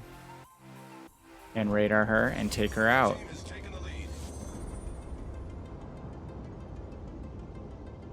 You just don't want to use a Belfast or really any cruiser, as a cap charger at the beginning of a game. If you see your Belfast die in 2 or 3 minutes, you know it was someone who just doesn't really understand how to play it. If we get spotted, we'll have to watch that the Pensacola has good armor-piercing rounds, can do a lot of damage to us.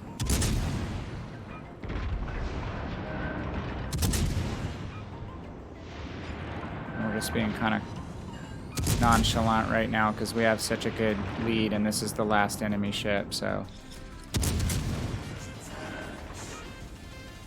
I could go to AP rounds right now, but I'm doing decent damage with my HE. And I have it dialed in, so there's the fire. Teammate got her. Alright, the pay fast, the Belfast. And we knocked out our fire. Pretty sure that's what it is.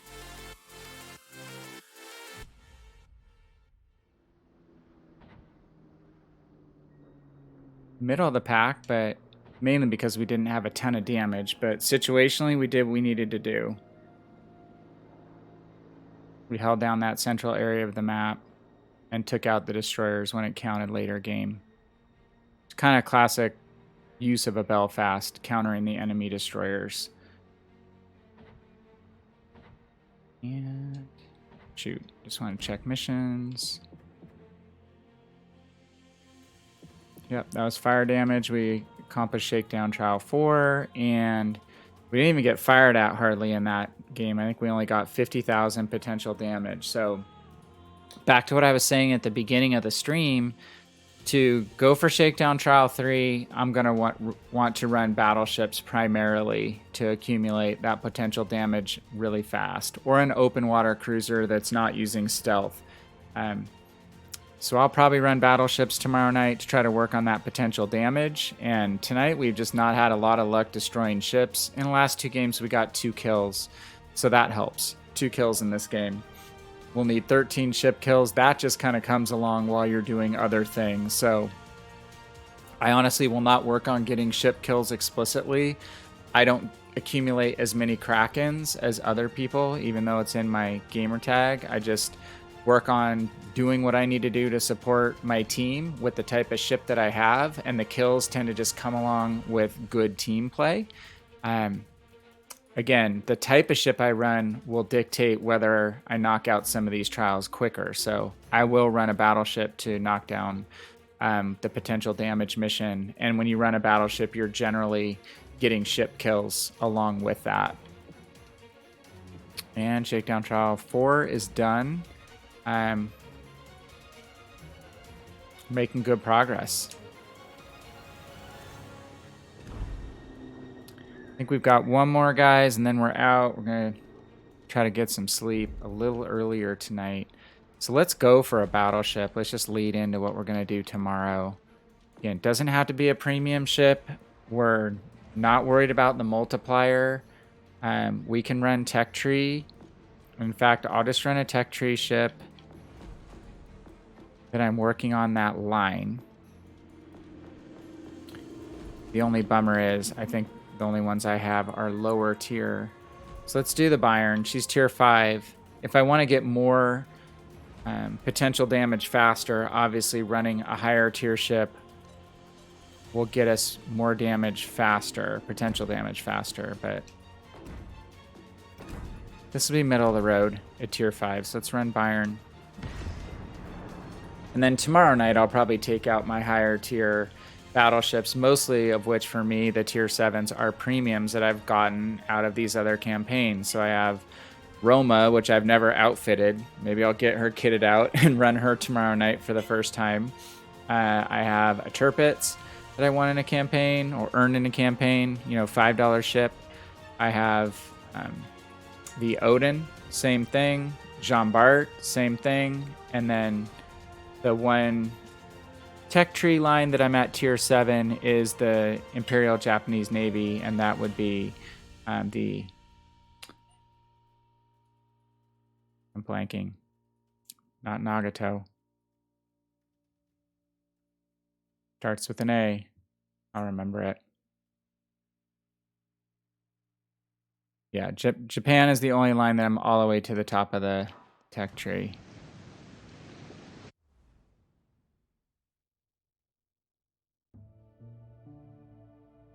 When you can't remember the names of the ships, you know it's time to stop playing, go to bed, because your play is probably going to deteriorate.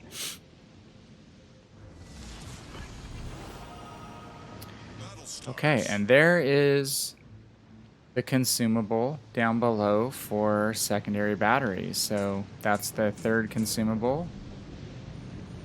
We're going from left to right.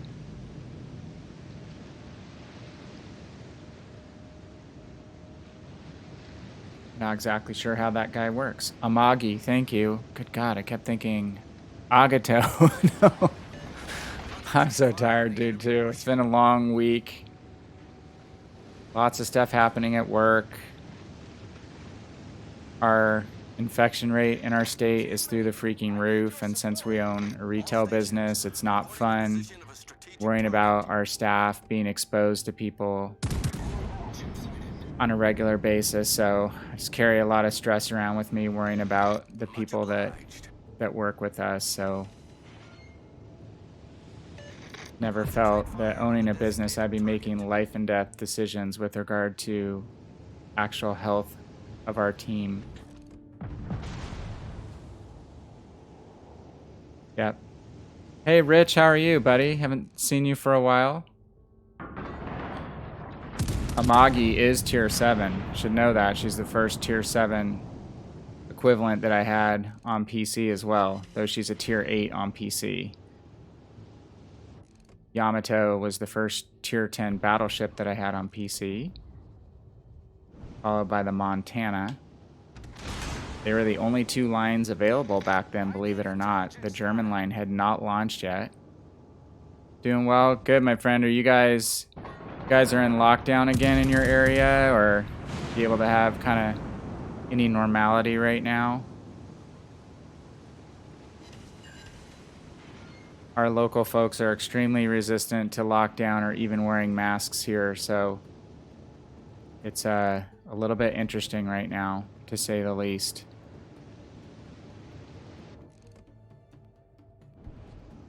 A little bit worried about what the winter is going to bring.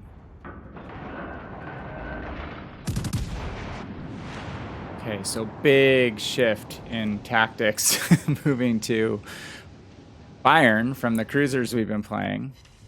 Slower, more methodical. She's actually relatively mobile for a mid-tier battleship, way better than a US battleship. The Japanese and German battleships, along with the French, tier 5 and higher, are more mobile. US battleships don't get mobile until you get to the Iowa, essentially, in this game. Or buy a premium, like Alabama. Lockdown. Yeah, that's what I had heard. I've seen you in some of the other streams, so you probably follow Mr. Gibbons, right? Mr. G. Kind of been getting my UK update by watching his streams in the morning. I think he was saying you guys were going back into at least a limited lockdown. Lost our spot. I live in Idaho, so we're a very Republican state and very low odds that we will do anything, including even put a regulation in place that people have to wear a mask. So I have a science and pharmaceutical industry background before we opened our own business, so I'm pretty bummed by the fact that science doesn't hold as much sway as it should in this situation, but it is what it is. Okay, Fuso's giving us broadside, so we're gonna aim close to the water line at 13K, 13 kilometers. Bayern must have disconnected. And for the return fire of the Fuso, we're gonna bow in. So, like we do in a cruiser, kiting, where we open up our side a little bit to get a shot in and then angle away with our stern. When we're pushing in a battleship, we're gonna basically go bow first. turn to get all of our guns in play, and then angle back in with our bow when the enemy is firing at us. Dude, shoot the player who's not AFK first, and you're going to prevent me from turning, right? Okay, maybe not. Oh no, Minakaze. Okay, I'm hitting this boost on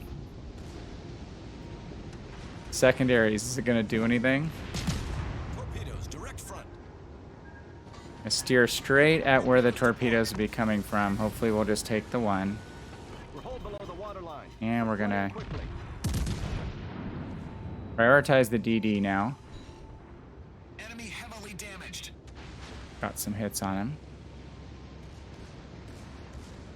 Come on, secondaries. Problem solved, sir. I'm not sure what the torpedo reload on a Minakaze is. Hey, we got one hit. Not showing side to us yet, so I don't... Ah, he did have another salvo. Turn, baby. We're flooding, so... Flooding quickly. Attention. Reporting the target position. And that exposed our broadside. So we're going to actually turn away from the Fuso and get some work on the Bayern. Torpedoes. Oh, we have a DD behind us, too. No? Is that the same guy? Nope, it's another guy. The Minakaze must have died.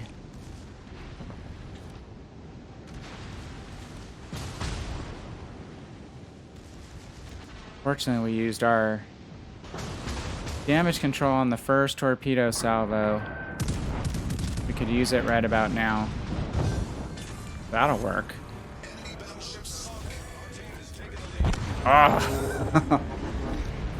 Hey, Hype, what's up, man? Return of Hype. It's been a long time, brother. Good to see you. Hype is the first follower of this channel, which is a funny story. I had an old headset I was using at that time with a voice mod on it that I had actually turned on by accident, so it was the high-pitched squirrel type, which if you watch someone like Sone MG in the US uses his voice mod relatively quickly or occasionally. This is one that was embedded in my settings, so I think for the first 20 minutes of that stream, I was in this voice mod like a squirrel and didn't realize it was on. And I think that's maybe why you followed, Hype. You were intrigued that this older-looking guy had a really high voice. So I think he thought I was a lot younger than I actually am because of that. So that was like first extreme streaming fail. That was pretty funny. So how have you been? How are things going for you, my friend?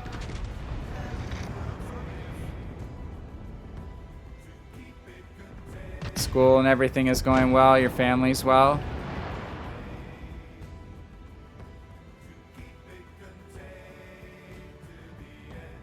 So let's see how this finishes up, guys. This Casta is the guy who appeared. Got us with some torpedoes in the rear. Good, glad to hear that. Hey, my outdoor soccer season of coaching is over now, so we just have kind of limited indoor soccer. So I might be able to get on some weekend days in the morning hours, and maybe we can division up. Because like right now, I think is before school for you probably. So gonna try to get on earlier. That was fun when we were able to do that. Okay, team, let's finish this up. Don't want to throw here. Check health. California. It's less than half health.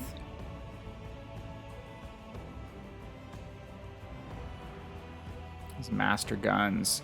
That's an impressive tag.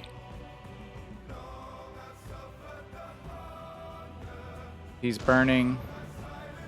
He's not super turny, so let's see if this bonsai mission by the Minakaze is successful. Oh, there we go. Nice work.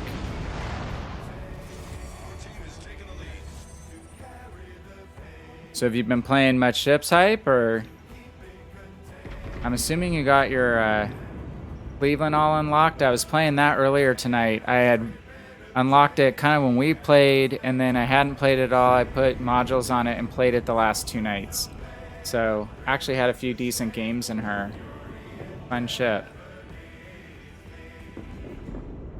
Sweet. Good job, team. So that was actually a pretty effective battle in the Bayern. We got in and mixed it up, got that Fuso out, seriously hurt that Minakaze, and did some earlier damage on a few of the other ships. So we finished second, got a high caliber. And more importantly, you have Yamato. Nice work. I am... Here, let me look at one thing. So here's the only bummer. We got 75,000, 80,000 in potential damage at tier 5. So again, if you're at tier 6, tier 7 in a battleship, that's going to ramp up significantly. If you snipe in your battleship, you're not going to get as much potential damage as getting into the mix like we did. Just do it intelligently. Don't do it too soon in the match or you'll just get focused down and killed quickly. But we got a ship kill and we got a good chunk. Actually, looked like we doubled our potential damage. You're on Alaska. I'm going to just jump over to the Bureau really quick. You guys probably saw the 2 new ships there, which these are long-time PC ships. Kabaros, this used to be the HE slinging mini cruiser deluxe, and now there's 4 or 5 destroyers that have the same rate of fire that she has, and I think have better torpedoes and better concealment. So Kabaros is not played nearly as much. You don't see her all that much. But I bet she's going to be super popular on this game. Oh, cool. You have Yamato, Rich? And then Shimakaze, obviously long-range torpedo spammer deluxe. I think I just started third to the last segment tonight. And this is a good one for me because I have all 4 slots filled. I didn't play Miyoko, but I got the tier 7 boost tonight before it reset. So getting close on Yamato and GK, I was a little behind. I paused GK while I was working on Alaska. So I've got a ways to go on her. I'm really glad it's the GK and not the I'm Frederick de Grosser. I hate that ship on PC with a passion. I just in like the last week and a half, I unlocked the GK, which is a tier 10 German battleship on PC, the Republique, which is the tier 10 Tech Tree French battleship, and I got one more tier 10 battleship. Oh, the Conqueror, the HE spamming tier 10 Royal Navy ship. So all within like 3 days of one another. I had worked on those ships forever, gotten a tier 9, stalled out, and like I'm gonna grind these suckers out, and knocked out 3 within like 3 days of one another. So I have some high tier battleships to learn to play better on the PC side, and it's cool because the GK is a lot better ship, the Grosser Kurfürst, than the FDG. And Yamato I've had on 2 accounts for quite a long time, and I've had Musashi as well. I'm really interested to see if they bring Musashi to Legends, which is the tiered down Yamato sister ship. She's super fun. And she's pretty rare now because she's been out of the shop for quite a long time. She was actually a free XP ship. So yeah, that's cool. Yamato's a great ship. GK obviously more your brawling play style. So I'm excited. Get those done. And then if you're just watching, checking in on the channel, you do get 2 projects that you can work on in the Bureau if you're running premium time. You only get 1 if you're not running premium time. So I know I'm kind of a free marketing source for WG when it comes to premium time, but it's just another cool reason and benefit to run it on Legend. So look for the sales soon. Should be on sale. Yeah, the silver, the 2 limiting things in this game versus PC to me are silver. It takes a long time to earn credits. And then the commanders, I mean, you get a crap load of commander XP, but it doesn't really do you all that good if you don't have the commendations and the insignia and all that. So, like right now, I've got a limited number of insignia and commendations and stuff, they would tell us. I guess I've built up some. I haven't used many since the last campaign. So I've got some promotion orders, I've got some insignia and commendations, but that seems to be the limiting factor. The commander XP, 5.7 million. That one is not the issue. And then I only have 35 million credits, but like you said, that's basically one tier 7 ship and then the upgrades to go on it, and you burn through most of that. So just kidding out the Cleveland, and I bought one other tier 7 lately, or tier 6, and that burned through over half my credits right there. So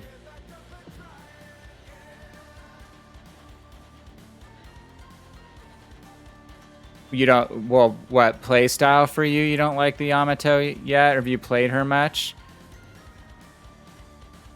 I know you've played a lot of cruisers, so yeah, the Alaska is kind of a little different play style than the other light cruisers in the US line. She's a little more like Baltimore. But she can hold up to a decent amount of fire because she's got decent armor. But I have not had time to play the Alaska a whole ton, or actually any of the legendary tier much. So still kind of figuring those out. Set my carousel. Tomorrow night I'll probably mix up what I play. Yeah. I just seemed like I unlock the tier 7s and then I start working on another line and I don't wind up playing top tier all that much. You think so? I know she got a few buffs. It's funny, on the PC side, I think she's been power crept quite a bit. So people don't seem to play her as much on PC anymore. Everyone was playing her when I first started 4 years ago. She was like the cream of the crop. Gun sounds are still the coolest though, right? Those main battery guns. It's awesome. It's the best part of the ship to me is how our main battery guns sound. But yeah, I've been working on the French cruiser line now, the Russian battleship line, the German battleship line, the American battleship line, French cruisers. So I got so much stuff to work on that I do the same thing on PC. I get to tier 10 and then I really just start working on other lines and don't play top tier all that much. And I think top tier on PC especially gets really static and everyone camps and doesn't want to go forward. So those games wind up being less fun to me than tier kind of 6, 7, 8, and 9 are probably my favorite tiers. So yeah, I have not, well, on this game I need to add some commanders. A lot of these were unlocked on early access and I haven't even played them because they were early access unlocks that I got a higher tier ship, so I just skipped over them. And then on PC, you know, I always keep my best commander in the top tier ship, and then once you move that commander up, you have to backfill the prior ship. So there's quite a few ships on PC that I just go back and work on grinding out a new captain, really, which takes a lot of time and effort. So that's why if I spend any money during the year, I just buy premium time. And I've got now 3 accounts on PC because I have basically 2 accounts on PC and I'm my own clan. So I earn oil, which you can use for the base that you build up on PC for your clans. That gives you discounts on coal and steel and the purchase price of ships, repair costs, all that stuff. So I have a clan of just my 2 accounts, and then I started in, that's on NA, and then I started an EU account so I can play with some friends I've met on EU, but I'm only to tier 7 on EU. Play Piotr? Alright, I'll play one more game, and then I'm gonna hit the sack, but I know you guys, it's a lot earlier for you guys. Do I have that ship? Did you see it? Let's do this. I'm too tired. Let's filter. We want Russian. Whoops. Deselect.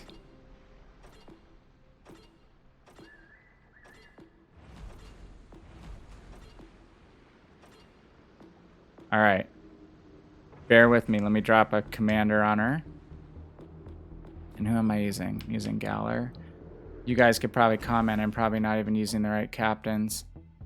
Makarov's my cruiser captain on Kutuzov.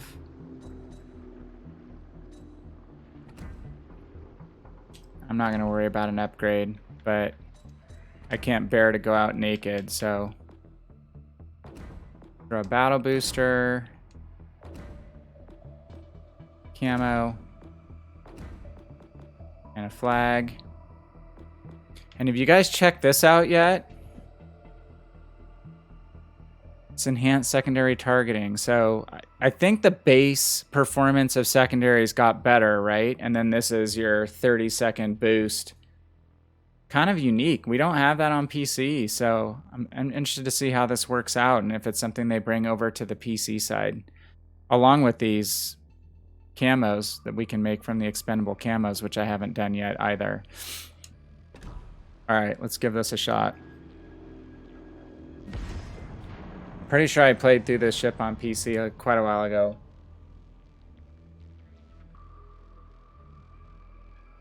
I like the mid-tier Russian battleships. Ismail's really good ship. Synop's armor, side armor is really weak. And then obviously you have to get in close for their guns to be more accurate. Okay, that's the commander you're using. I was just talking to another follower of the channel last night on one of my commander builds, Norman Scott, for the US cruisers, and I wasn't running on him the equilibrium of power skill, legendary skill, which is basically the same as IFHE on PC. So he clued me in on that for the light cruisers, and it's a big damage boost. So I need to go back and just kind of check through all my commander builds. So yeah, I know you hype run your US cruiser, so look at Norman Scott and check out the equilibrium of power legendary skill. It's the third one over to the right. It's not going to be as good on something like your heavy cruisers like Baltimore or Pensacola or New Orleans, but really good for Atlanta, for Flint, for Helena, Cleveland. I'll say this is my least favorite map in the game, with the way this is a north-south cap configuration. Can't stand it. Runs east-west on PC, which is way better, in my opinion.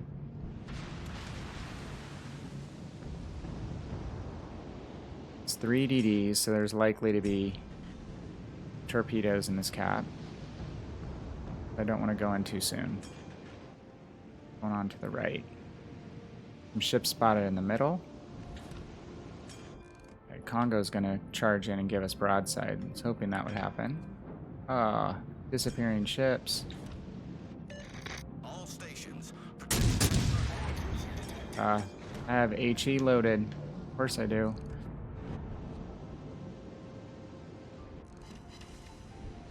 Alright, we got 2 fires.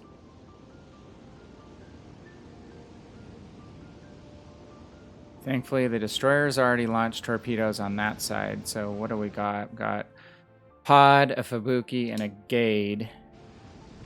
Kind of just gauge reload.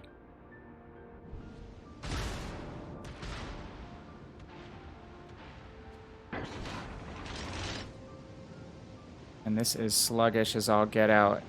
Since it's stock. I've been trying to back up. Get the oars out and start rowing, for goodness sake. So hype, are you gonna get Assassin's Creed Valhalla?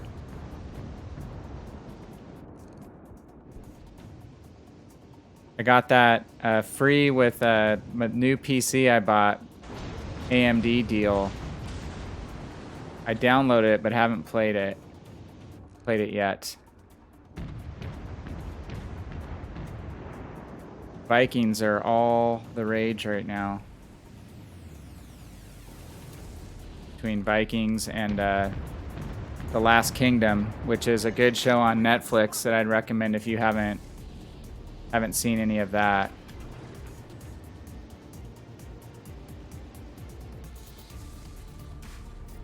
All right, the Congo is out of range. All right, we're gonna try to dodge these torpedoes and then we're gonna start moving up. I don't enjoy bow tanking battleship play all that much. I'd rather be moving. Alright, since none of the DDs are dead and we know there's still at least one DD in the sea cap area, we're gonna just basically pull forward and sweep towards the middle.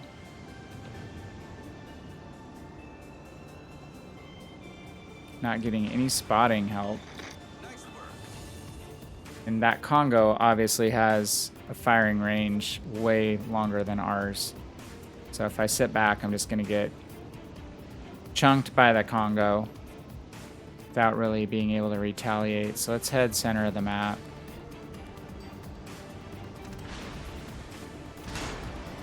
Good grief.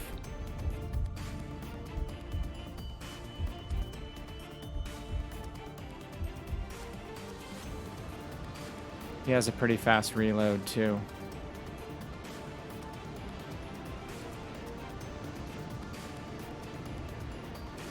Finally got unspotted. Obviously, one of those DDs was sitting behind that island, behind the A cap. No, C cap.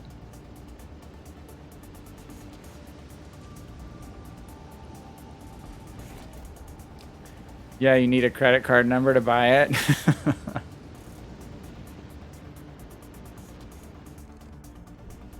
We'll just wait a little while. During the holidays, it'll probably be on sale a little bit cheaper. I only got it when it came out because I had the download for it. One of the guys who's a big North American wargaming employee named Hoppa Fodder, he's been playing it on stream the last 2 nights.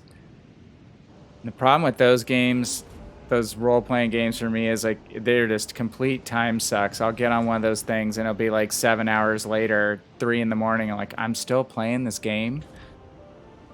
And that's what he said. He had got on at 5:30 in the afternoon and it was like 12 o'clock when I caught him. It was 7.5 hours later. I've been playing this game all day. Okay, we are doing nothing so far, but we look like we have a couple ships coming through on the A cap that we can get broadside on now. So let's get into some action. Hello, Grosh Bay. AP loaded. 3 over pens.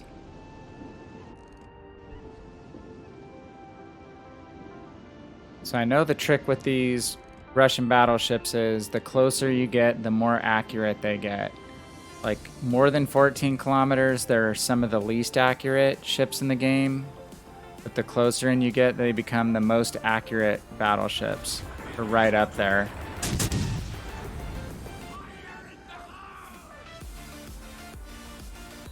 So let's close on these guys. I am going to turn away. I don't want to give side to the Spey, and I'll turn while they're focused on my teammate. Close enough to do good broadside damage without going in and being in danger of taking the Grosh Spey's torpedoes too. Gotta select the spay. That might have been my problem. Boom.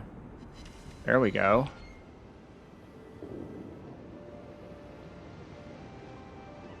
Alright, now we're gonna use cruiser skills. And just bait and kite these guys. Spay's backing up full broadside. Teammates are dropping like flies.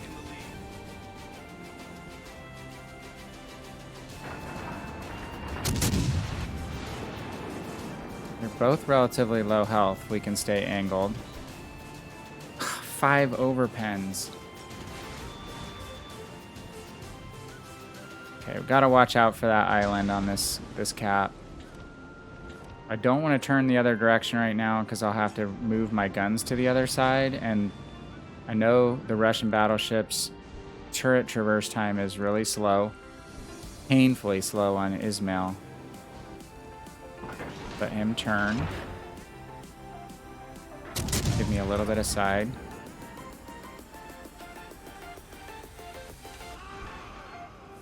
Okay, at least one full pen.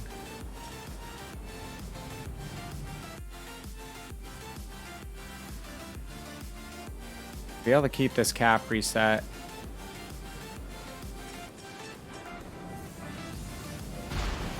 And he's going to resort to trying to set us on fire. The ship is on fire. Man, this reload time is painful. Oh, we got pointed out. That's the stock tier 4 ship, right? Slow, not very maneuverable. I just didn't want to charge into that first cap with 1 or 2 DDs sitting back there. It would have been a really short trip. So yeah, next time I'm on, buddy, I can play the Ismail, which is fully outfitted, and I think a better example of the play style. They're similar. It's a good line if you've started it. I mean, it's to me a little more well-rounded than some of the other lines because they're not the slowest battleships. They don't have the worst armor. They don't have the worst guns. They're kind of pretty good at everything. And again, that accuracy buff in close is fantastic. But you know, that's why I didn't start the US line too quickly because they're so slow all the way through Colorado. Painfully slow. I did the Japanese first just because I like the mobility, even though the armor's not very good. Amagi's a good tier 7. So, oh, you got a Kraken with it? Yeah, I mean, they're good ships and versatile battleships, but if I had my first lines to pick, it right now would be, well, Japan I still like. I really like the French battleships a lot. Up to Britannia, you can't judge it because Britannia is really slow and clunky. It plays like a US battleship. But once you get to Normandy and Lyon and the tier 7, they're a lot more mobile and fun ships. Jean Bart is a great premium. And one of my favorite battleships in all of World of Warships is the Alsace, and unfortunately she's not in our game maybe yet. Maybe she'll be a legendary tier. That would be awesome because I really like the French battleships a lot. That's probably my favorite line altogether. And I like the Germans up to like tier 8 in PC. I like them through Bismarck. Again, maybe I'll like them better with the GK. So, all right, man, I'm going to head to bed. Thank you so much for stopping in. It's great seeing you guys. Haven't seen you for a while. Rich, I know I've seen you in chat in some of the other channels. So, guys, stay safe, you guys. Hope you're doing well. Again, things are a little iffy around where I live, but we'll get through this. And there's been some good news on the vaccine development front, which hopefully by April or so, we're thinking we're going to have a pretty good vaccine here in the US and also going global. As well as some of the other companies around the world getting some medicines to get this thing controlled so we can get back to normal interaction. So anyway, great seeing you guys. I'll be back on tomorrow night and Saturday night.